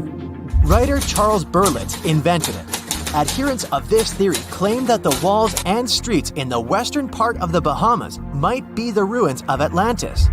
But scientists disagree. They have proven that these walls are natural formations of coastal rocks. There are also rumors that the story of Atlantis was inspired by an actual historical catastrophe, the Black Sea Flood. This is the Bosporus, a strait in Turkey connecting the Black Sea and the Sea of Marmara. Around 5600 BCE, the Black Sea was twice as small as it is now and had many cities on its shores. Unfortunately, a huge flood destroyed this flourishing civilization. Within a year, cities descended underwater, and surviving inhabitants moved to foreign lands and spread stories about the flood. Maybe these stories inspired Plato to come up with Atlantis. In the 1950s, people came up with another version. Atlantis was the continent that is now Antarctica. Tens of thousands of years ago, a warm continent with a developed city shifted to the northern part of our planet because of the movement of Earth's crust. The Atlanteans couldn't adapt to the cold conditions, and Atlantis was covered with a thick layer of ice. This theory was refuted when scientists began studying the tectonic plate's nature. It turned out that Earth's crust couldn't have moved such a huge continent as Antarctica. The tectonic plates don't behave this way at all. But the main question is, was Atlantis real? No one had described it before Plato. Perhaps the philosopher came up with it. Maybe he did this to emphasize the correctness of his views on life and to identify his philosophical theories. In his works, he wrote a lot about divine and human nature and how people can destroy this nature. He spoke of decaying ideal societies because of immoral behavior and vices. The Atlanteans were once moral, spiritual people who created a utopia, but then they became greedy and mean. They destroyed their inner nature, and for this, they had to witness the destruction of their city. One night, fires and earthquakes hit Atlantis and plunged the city into the sea. The higher powers punished people for their immoral behavior, and Plato also wanted everyone to be afraid of moral decay. But judging by the descriptions of the earthquakes and fire, it may seem that Atlantis was destroyed by a volcanic eruption, as it was with the ancient Roman city of Pompeii. And such destructions have happened pretty often throughout history. Natural disasters ruined many developed cities. One of the most famous cases occurred in 1100 BCE in the Mediterranean Sea, when a volcanic eruption destroyed the highly developed Minoan society. The Minoan society existed for about 2,000 years. These people mostly lived on the islands of Crete and Santorini, located north of Crete. The Minoans had beautiful houses, a sewage system, and a developed economy. They were engaged in agriculture, grew fruits and vegetables, painted frescoes, and made jewelry. They were the first people to found the thalassocracy, an empire based on the sea. They lived off of fishing, piracy, and maritime trade. At the time, they performed cruel rituals, and their way of life was far from moral. They were used to earthquakes on the island of Santorini, so they reinforced the walls of the city with wooden beams, but they didn't know what a volcanic eruption was. And when the sulfur smell appeared in the air, they didn't suspect the impending catastrophe. When the volcano spilled out tons of lava and ash, all the residents of Santorini abandoned their homes and tried to escape, but they couldn't. The eruption and earthquake triggered a tsunami. A large wave flooded the coastal part of the island of Crete. This hit the economy of the Minoans hard and destroyed their port harbor. Then, foreigners attacked Crete and finally destroyed the developed civilization. Some historians think that Plato could have referred to the Minoan Empire when describing Atlantis. Using their example, he showed how immoral actions could destroy people.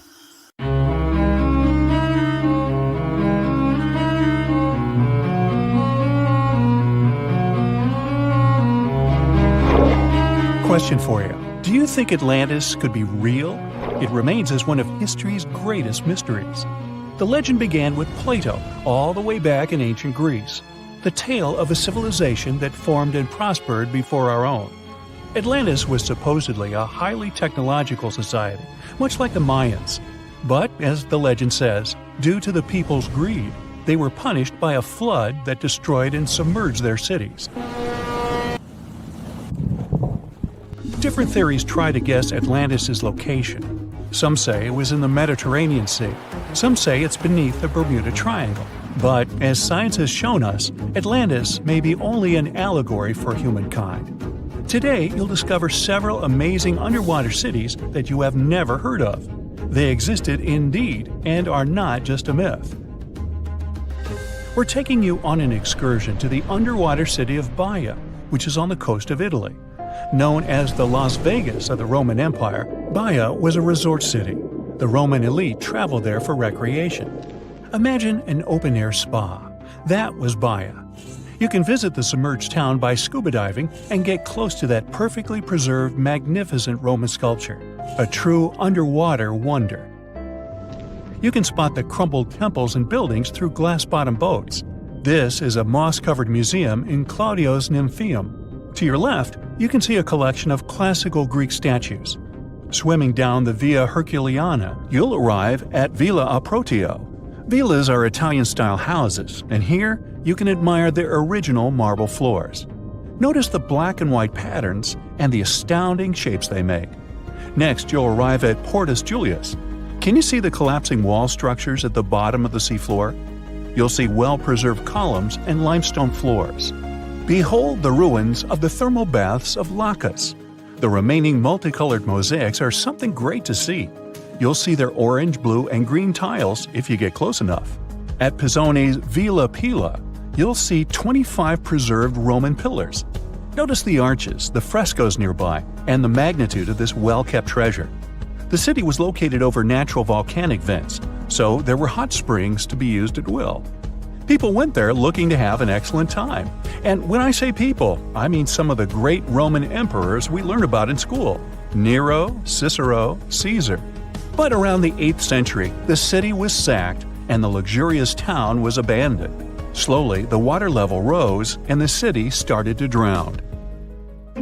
You are on a summer vacation off the coast of Greece, 4 hours outside of Athens, in the Peloponnese Peninsula on Pavlo Petri. You dust off your snorkel and head for a free dive on a bright sunny day. Sometime into the dive, you start noticing patterns on the seabed. 13 feet below the surface, the outline of familiar objects starts to appear, one by one. As you continue swimming, what looks like the outline of an entire city emerges before your eyes. You wonder, how could water have taken the whole city? Rocks are perfectly aligned into what appears to be the foundation of a building. Nicholas Fleming, a British oceanographer on vacation in Greece, was the person that discovered Pavlo Petri. He was documenting the seafloor artifacts. The team found the site filled with pots, storage vessels, and tools.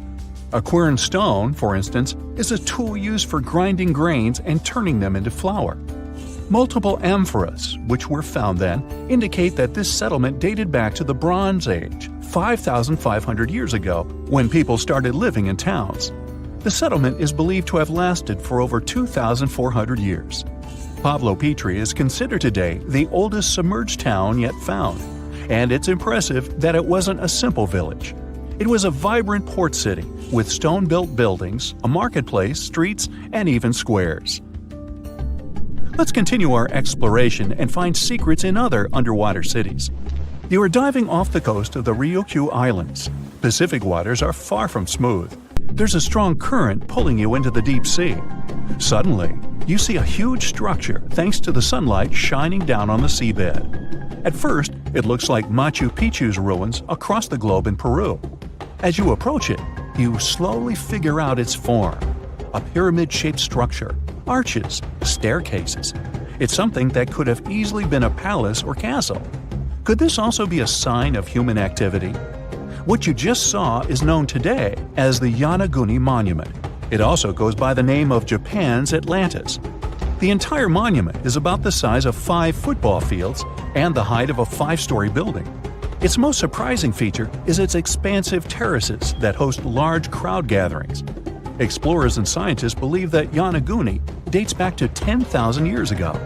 But whether it is a man-made structure or a natural formation is still under debate. For Japan's top marine geologist, Professor Masaki Kimura, Yonaguni is the heritage of a lost civilization. Kimura has dived into exploring the ruins over 100 times over the past 10 years.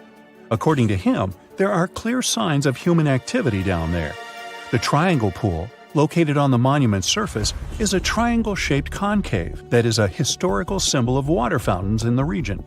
There is also a giant turtle carved on the eastern side of the structure. And according to Kimura, turtles have an important cultural meaning. Several pieces of stone tools have been recovered from the site. Their estimated age dates back to 10,000 years ago. However, not all scientists are convinced of the same. For many, Yonaguni is the result of thousands of years of erosion. The fact that the monument is composed of one massive rock leads them to believe that it is not human-made. The defined edges and flat surfaces resemble a natural formation occurrence in Northern Ireland, known as Giant's Causeway. A series of interlocking basalt columns look like the ruins of a palace, but they were the result of volcanic activity in the region. Well, stay tuned for more underwater discoveries. The next stop on our voyage is one of today's most famous underwater cities that has turned into an underwater archaeological park. The city of Port Royal in Jamaica exists today only below the surface.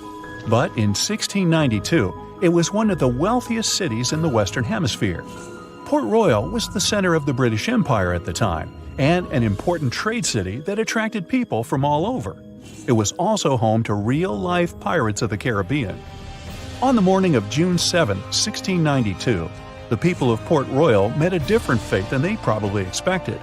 The bars and restaurants beaming with life woke up shaking. People were taken out of bed with the power of a massive earthquake, estimated today at 7.5 on the Richter scale. One survivor says he saw the earth opening up and swallowing the town whole. What he said could be true, as the city was mainly built over sand. The ground sucked buildings, roads, and everyone above. Geysers erupted, and finally, waves as big as 10-story-high buildings hit the city. About 33 acres of the city disappeared underwater, and amazingly, most of its 17th century remains lie in good condition under 40 feet of water. In the ruins, archaeologists have found taverns, storage rooms, kitchens, and recreational buildings used for diverse purposes. You can see a grand lion statue, a submerged bridge, and many picturesque arches. Now, do you fancy a trip to India? Just outside its coast lies another sunken marvel. A site known as the Lost City of Cambay is located on the Gulf of a similar name. It remained hidden until 2001, when the National Institute of Ocean Technology did a routine water assessment. With sonar technology, which sends a wave of sound to the bottom of the sea, they found something far beneath the surface. Images showed well-defined geometric shapes spread along a 5-mile stretch. The remains found dated to more than 9,500 years ago, meaning that this civilization was lost at around the end of the Ice Age. Debris recovered from the site included construction material, pottery, beads, sculptures, and even bones.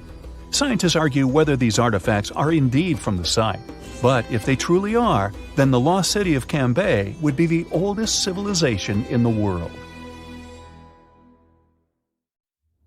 The Azores are 9 islands in the Atlantic Ocean, sitting about a third of the way from Europe to North America. A history textbook will tell you that the Portuguese explorers discovered this beautiful archipelago in the 15th century. Until then, they were uninhabited.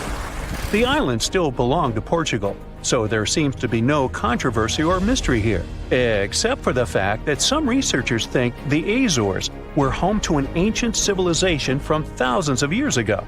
Others support the idea that the famous Atlantis itself was here. In 2010, archaeologists announced that they found some structures on the islands which looked like they were from the Stone Age. If that's true, it would mean that there was a civilization back then which was advanced enough to travel this far and settle on the remote islands. A special scientific commission studied the matter and concluded that those structures were natural rock formations or had a more modern origin. So the first settlers were supposed to have been the Portuguese. It didn't stop some enthusiastic scientists from further research. They analyzed the DNA of mice from the Azores and found that it had the same genetic characteristics as house mice from Northern Europe. The little rodents couldn't have sailed this far without humans, so it looks like the first people had arrived at the Azores before the Portuguese, and the plot thickens. Dr. Felix Rodriguez, who works at the University of the Azores, is determined to find out exactly when it happened. He's studying the megalithic structures found in the Azores. Similar structures found in Western Europe and the Mediterranean date back to the Neolithic age. According to Dr. Rodriguez, the oldest findings are from 4,200 years ago. It's not clear when civilizations left them. The professor identified 7 megalithic structures in one complex as dolmens for the deceased. The cavities are all cylindrical in shape and definitely don't look like a natural formation. The material from the cavities turned out to be at least 2,500 years old. There are also some pieces of ceramics that seem to be even older. It looks like the rocks in the area had been lifted. You can see it by the small waves left by lava. It's thick and sticky, so it can't leave vertical marks. Someone must have moved the rock from its horizontal position. Another interesting finding is some stone anchors with holes found by the sea. Similar ones were used in the Mediterranean and on the Atlantic coast of Europe, dating back to 1000 and 2000 BCE. The 15th century Portuguese were advanced sailors and never used stone anchors, only metal ones. The scientists also managed to find a structure built right in the volcanic top. It looks somewhat similar to the ones built in the Mediterranean that are at least 2,000 years old. These structures are called columbariums and were used to store the ashes of the deceased. They also found something resembling an oven next to it, so they could be a part of one complex. There's also a basin in the middle, and it's not the only one on the island. It looks like they had a special meaning to their builders. There are channels around the construction. They connect the 4 basins, and the sun lights each of them at different times of the year. It was all carefully planned, as they were lit the brightest during winter and summer solstices and autumn and spring equinoxes. The water passed through all the basins and went directly into the sea. It could have been a purifying ritual. Now, some people are skeptical about the findings and believe they're all parts of a fortress from the 16th century. Professor Rodriguez is determined to prove it's all much older. There must have been some ancient civilization here that could have left because of the volcanoes that go crazy every 50 years. Antonietta Costa, a postdoctoral student at the University of Porto in Portugal, is also sure that the first people came to the Azores in prehistoric times. She has studied standing stones with small openings, explained as cuts for quarrying the stones. Costa believes they are part of a calendar system. She noticed that none of the slits in the rocks were aligned with the cardinal east direction. The slits closest to it are smaller than the ones facing other directions, so it can't be just a coincidence. It also looks like the slits are aligned with the solstices, and that's what makes Costa think it could be a calendar. She also thinks the inscriptions left on slabs of bedrock on the islands are much like those maps that were left on the rocks during the Stone Age in mainland Europe. Another interesting theory about the Azores is that it could have been the location of the famous Atlantis, which was lost under the sea. Since the Azores archipelago is in the middle of an ocean, it could technically be a perfect place for that. A 20th century scholar quoted Plato to prove this theory was right. The Greek philosopher suggested that Atlantis was in between the continents. The coins and sculptures supposedly found in the Azores when the Portuguese just arrived also point that there was someone else present there. And way more recently, in 2013, a sailor found a huge structure looking like a pyramid off the Azores coast. It was most likely a large submarine volcano, but it's much cooler to think it was some big deal in Atlantis, right? Peru has its own mystery. Amid the desert, you can find some eerie marks called the Nazca lines. They're known as geoglyphs and were created more than 2,000 years ago by the people of the Nazca culture. Thanks to a dry climate and strong winds in the desert, most of the Nazca lines have reached our day. To create them, Nazca people removed the top layer of the pebbles and revealed the soil beneath the ground. The color of the soil changes from reddish-brown to yellowish-gray, so the lines always look different. Most of the geoglyphs depict plants and animals.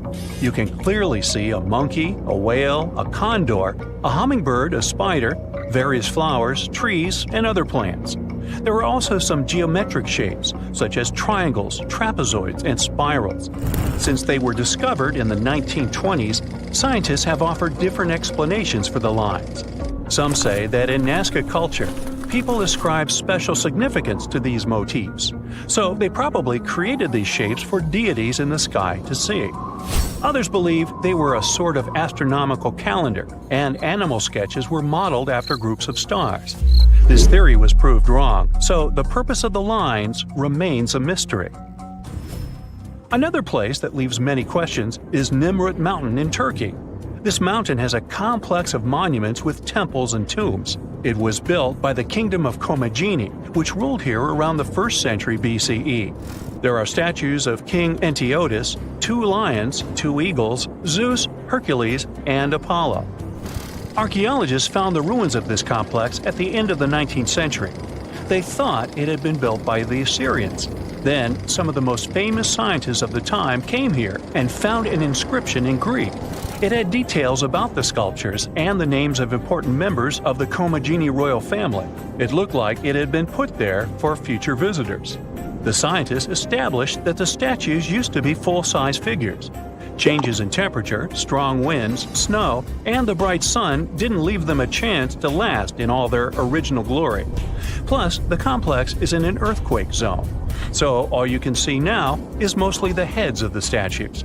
They look incredibly complex and large for their time. The biggest question is, how did the people who lived thousands of years ago manage to create such huge sculptures on top of the mountain? It's obvious that they worked on shaping the limestone blocks up there and not on the ground. So, stay tuned. We'll keep an eye on this. Here's an ordinary fish. And here's a fish that was supposed to become a human, but it didn't. And not because it didn't come out of the ocean. The second fish has more intelligent eyes, but there's almost no difference between them. And that's why... Oh, and do you see that silhouette in the shadow? This big ugly monster is one of the key characters in this story, and it hates the intelligent fish. But I'll tell you more about that later.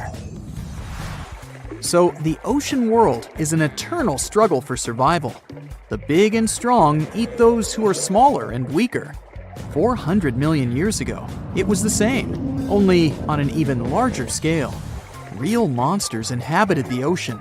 Giant reptilian fish ate long sea centipedes. Some fish were covered with bony shells. Others had razor-sharp teeth. As a result, some weaker fish escaped the ocean to survive. Other creatures left it to get food, or out of curiosity. And so, according to the theory of evolution, in the next millions of years, these fish began to grow limbs and hair and climb trees. And you know what happened next. And now, let's imagine that nothing forced fish to go to dry land. What if the ocean wasn't so dangerous, and there were a lot of algae and phytoplankton, and fewer ancient and giant sharks? There's food and there are no enemies. Why would fish need to leave this place and spend a couple 100 million years growing limbs? Fish could chill and hang out in the water. Some reached the surface, but they didn't like it there. Strong winds, lightning flashes, it all looked unfriendly. Millions of years passed, and fish were still around. More dangerous sea inhabitants appeared, but fish just grew longer fins to swim faster. Other fish grew plates on their tails to fend off enemies. But in general, most fish still looked the same as they did millions of years ago. Their brains were developing. They learned how to communicate with one another using echolocation and movements of tails and fins. All day long, fish swam, looked for food, multiplied, and hung out together. It made no sense for them to evolve. And now, let's take a look at the history of humans. So, fish came to land and grew limbs. Then the struggle for survival began. Some creatures became carnivores. Others turned into herbivores. Some ate grass, and others noticed ripe fruit on trees. These crawling creatures started reaching for fruit. After millions of years of such attempts, the creatures' limbs began to grow longer. They stood on their back legs and finally became upright. These ancient animals, the ancestors of primates, learned to climb trees to get more fruit. Then some of them started using stones to crack nutshells. Others began to throw sticks into branches to knock down ancient apples. The more these animals interacted with the environment, the more their brains developed. In addition to saber-toothed tigers and other ancient monsters that tried to eat primates, there were also bad weather conditions that caused a lot of problems. Ancient apes began to hide in caves and even create shelters from branches and leaves. Then someone accidentally started a fire, and it changed the rules of the game. New neuron connections opened up in the brain, and it led to abstract thinking. People built bonfires in caves and watched flames cast shadows on the walls.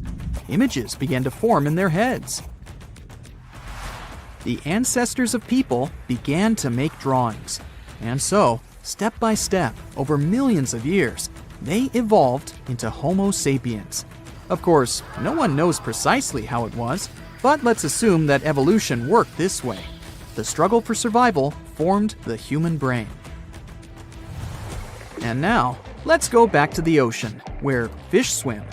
They can move from side to side, up and down, and they don't need to reach any branches and fruit. Food is floating everywhere around them. Fish are cold-blooded, so they don't freeze. They don't need to hide from the rain or anything else, so they don't need to build roofs and shelters and start a fire. But still, something changes in their minds. Fish often swim to the surface to see this bright light from the sun. Through the clear water, they see the starry sky and the bright moon. And of course, these pictures form new neural connections in their brains. Fish are curious, and they think about how to explore the land. Their gill-based respiratory system doesn't allow them to be out of the water for a long time. Fish begin to contemplate this world. Over hundreds of thousands of years of evolution, they learn to communicate with one another and begin to understand how the cycle of life in the ocean works. Some fish form large colonies and build houses inside coral reefs. But these houses look like big anthills, not like buildings. Fish stay there to hide from enemies and to have rest. Also, fish meet other enemies, birds. Gulls and pelicans catch lunch when fish rise close to the surface. Small fish decide never to swim there and create a law forbidding them from approaching the surface. The appearance of this unspoken statute forms society. Some fish train to fend off seagulls. Fish hold sharp stones, pieces of coral, or shells in their teeth. And when gulls catch them, these fish hit the bird's feet with corals. Also, fish manage to catch their winged enemies. When some seagull dives under the water, fish attack it from all sides. They do this to study the seagull's body and understand how it can fly and breathe on the surface. Fish become wise creatures, like highly developed dolphins. They understand more and more about the planet, but don't strive to get out of the water because there's no need for it. But then, they discover something creepy. Fish swim toward the shore and see how big bald creatures without scales, with smooth skin, arms, and legs, dive into the water. Fish swim closer to get to know them, but these creatures catch them with their webbed hands. Now fish have another, more dangerous enemy, the sea people. They are intelligent, cruel, and strong. To understand these creatures, let's go back to the real world and look at seals, dolphins, whales, and walruses. All these animals are mammals, which means warm blood flows in them. But why are they so different from fish? Seals and sea lions have the same ancestor as dogs. Manatees and elephants have common origins. Whales and dolphins are marine versions of hippos and hoofed animals. Hundreds of millions of years ago, the ancestors of all these mammals were cold-blooded fish. They got out of the ocean and began to explore the land. Their bodies started to change, and their blood temperature rose. But some of these animals decided not to go far from the water. Those that left the ocean became dogs, bears, and elephants. And those who stayed close to the oceans and seas became mammals adapted to the water. They didn't explore the land for various reasons. Some animals hid in the water from land enemies. Perhaps some couldn't spend a long time under the scorching sun. They transformed into animals with fins. They don't have gills, but can hold their breath underwater for a few minutes. And now, imagine if primates living in trees moved to the shore. Their skin would lose its fur, webbing would grow on their fingers, and their whole body would get covered with a thick layer of fat. They would develop intelligence and become sea people. Each of them would weigh as much as a polar bear because of subcutaneous fat. The fact is that all marine mammals need a lot of fat to protect their body from the cold. A large amount of fat makes them mobile and fast in the water. Now, intelligent, peaceful fish have to fight with cruel sea people. But who will win in this conflict? I think we need another video to find out. 1,000 years ago, near modern-day St. Louis, Missouri, there was a vibrant, bustling city called Cahokia. It was a Native American city, the largest and most influential one in Mississippian culture. At its peak, around 1050 BCE, Cahokia was home to as many as 30,000 people, making it larger than Paris at the time. But what's interesting is that Cahokia didn't have any big marketplace. Usually trade was the backbone of any big city, yet this one stood out for archaeologists. That's because Cahokia wasn't about commerce. It was about culture, community, and parties. The people who lived there threw massive parties that would last for days. The city's grandest feature was its 50-acre plaza, surrounded by amazing earthen pyramids. This massive space could hold over 10,000 people. Imagine them all gathering there for festivities, dancing, drinking coffees and teas, feasting on deer, and betting on sports. The events were super lively. Cahokians would wear awesome costumes, style their hair in interesting ways, and decorate their bodies with tattoos. Athletes were playing a game called Chunky, where they hurled spears at a rolling stone disc, competing to get as close as possible. The roar of the crowd filled the air, and performers showed off their skills. These celebrations were so wild, they left traces in history. After the parties ended, Cahokians cleaned up by tossing leftovers into pits. Archaeologists have uncovered these waste pits, and they were filled with food remains and pottery. One pit alone contained the remains of 2,000 deer, and that's from a single event. They also found traces of yaupon holly, a caffeinated plant that was traded from hundreds of miles away. This just shows how much effort and thought Cahokians put in their celebrations. Would you like to live in a city like this? But aside from all the fun and games, Cahokia was also deeply complex and spiritual. The city was built on a landscape that mixed dry land with swampy patches.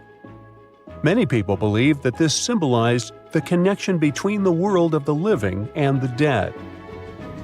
The people of Cahokia saw their city as a bridge between these two realms. They built earthen mounds, both for ceremonies and rituals, and as construction support. These mounds rose from the swampy areas. Meanwhile, people settled in the drier spots. Elevated pathways connected these neighborhoods, creating a physical link between life and death.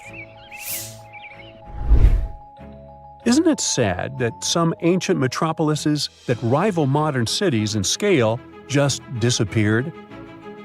Cahokia's story came to a quiet end around 1350 CE, when the city was abandoned, all due to changes in environments and weather, floods, and other problems. But the influence of Cahokia was so big, it spread to distant places. Some of their traditions, like Chunky and yaupon tea, have survived in native communities to this day. Today, Cahokia is a UNESCO World Heritage Site, and it's not the only megacity we lost. About 5,000 years ago, people in the Indus Valley built some of the world's first cities. Mohenjo-Daro was an ancient city in what is now Pakistan. The city was built around 2500 BCE, and back then, it was a thriving hub of the Indus civilization. Sure, it was much smaller than modern cities, but it was quite huge at the time, around 40,000 inhabitants. It looks like the locals were crazily strict and disciplined people. The city's planning and organization were incredible. It was laid out in a grid pattern. Streets and important buildings aligned along the north-south axis, probably to match the movement of the sun and moon. They also built one of the most advanced systems for water and waste management of their time. The city had about 700 wells. Nearly every house had its own. Most homes also had private bathrooms with drainages and even underground sewers. This shows how skilled these people were at staying clean. And with all this discipline, it looks like there were no kings, queens, or even a central government. They could still have some authority, like local elites or elected officials, just not a classic strict monarchy or religion. Instead, people there cared about simplicity and order. They basically managed themselves, having standardized ways of doing things, from the way tools and potteries were made to how they traded. Which is why, unlike many other cities, Mohenjo-Daro didn't have grand palaces, temples, or monuments. Instead, they had public areas known as citadels. People gathered at citadels for rituals, meetings, and storage of grain. And it seems like this way of life worked perfectly. Scientists found some seals and weights, which means the economy was well regulated. Archaeologists found some intricate artifacts like ivory, lapis lazuli, carnelian beads, and gold jewelry. Another famous find is the small bronze statue known as the Dancing Girl, which was discovered in 1926. Mohenjo-Daro wasn't poor at all. And they also pulled off some awesome buildings. Staying clean was clearly way more important to them than displays of wealth or power. So they created the Great Bath, one of the most famous structures in the city. It's a large, watertight pool built with baked bricks, perched on a mound of earth, being almost a religious place, the closest thing they had to a temple. Meanwhile, the city itself was built on a series of mounds. They grew taller over the centuries as people added new houses and structures. Why did the city fail? No one really knows. There's something mysterious about the sculptures archaeologists found. Many of them seemed intentionally broken. This means the city's later inhabitants, maybe invaders or something, destroyed them for some reason. Some scientists think that the Indus River may have shifted course, disrupting agriculture and trade. But there's no evidence of a flood or any big event like this. It just seems like, over time, the entire Indus civilization just gradually faded away. By 1900 BCE, the culture had shifted and didn't leave much behind. Let me tell you now about the ancient city of Kos, which is located where the modern town of Kos now stands in Greece. Imagine arriving by sea, and the first thing that hits you is the sheer grandeur of its agora, this massive public square built with stones in different colors, laid out on terraces that rise above you. It was one of the biggest in the ancient world, and it made a great impression on anyone approaching the city. This place has a rich history dating back to around 2300 to 2200 BCE. A long time ago, local folk gathered up from different parts of the island to form a new city in the northeast. People have lived there since the Bronze Age, and over time, it became a super important center of culture and trade. And no wonder, since it's right near a natural harbor. The harbor was sheltered by two breakwaters, and people built some of the most important religious sites there, including the sanctuaries of Aphrodite and Hercules. Kos wasn't just beautiful, though. It had some brilliant design. The whole city was laid out in a neat grid, with streets crossing each other at perfect right angles, literally looking almost like a modern city. Thanks to this, moving around was super easy, and the blocks, or insulae, were big enough to fit several large houses. Kos remained largely unchanged until the 6th century CE. Over time, it started gradually shrinking in size, confined within the walls of what is now the Chora neighborhood. Meanwhile, Palmyra was an ancient city built around a beautiful oasis sometime around the 3rd millennium BCE. Originally known as Tadmor, this city flourished as a major stop on the Silk Road, linking the Near East with Asia. It was a thriving center of trade and culture. They had a marketplace, assembly buildings, grand gates. In other words, this place was bustling with life. The city has been through many hands throughout its history, from the Byzantine to Arab caliphates, which is probably why it had some awesome architecture. An interesting blend of Greco-Roman, Persian, and Arabic vibes. The Temple of Bel, the Great Colonnade, and a Roman-style theater. But, like all the others, it decayed over time. Palmyra's importance faded, and by the early 1400s, it had been largely destroyed.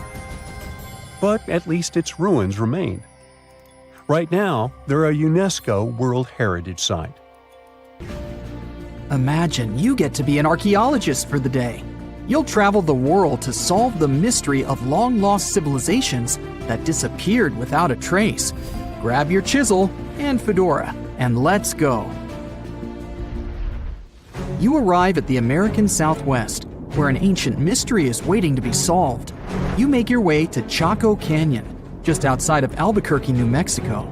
It's hot and dry in this deserted area. You're here to visit the ancient ruins of the Anasazi people. It's said that they were a thriving civilization that met a mysterious end. You hike a few miles before you begin to make out the shape of dwellings, constructions built of stone in the middle of the canyon.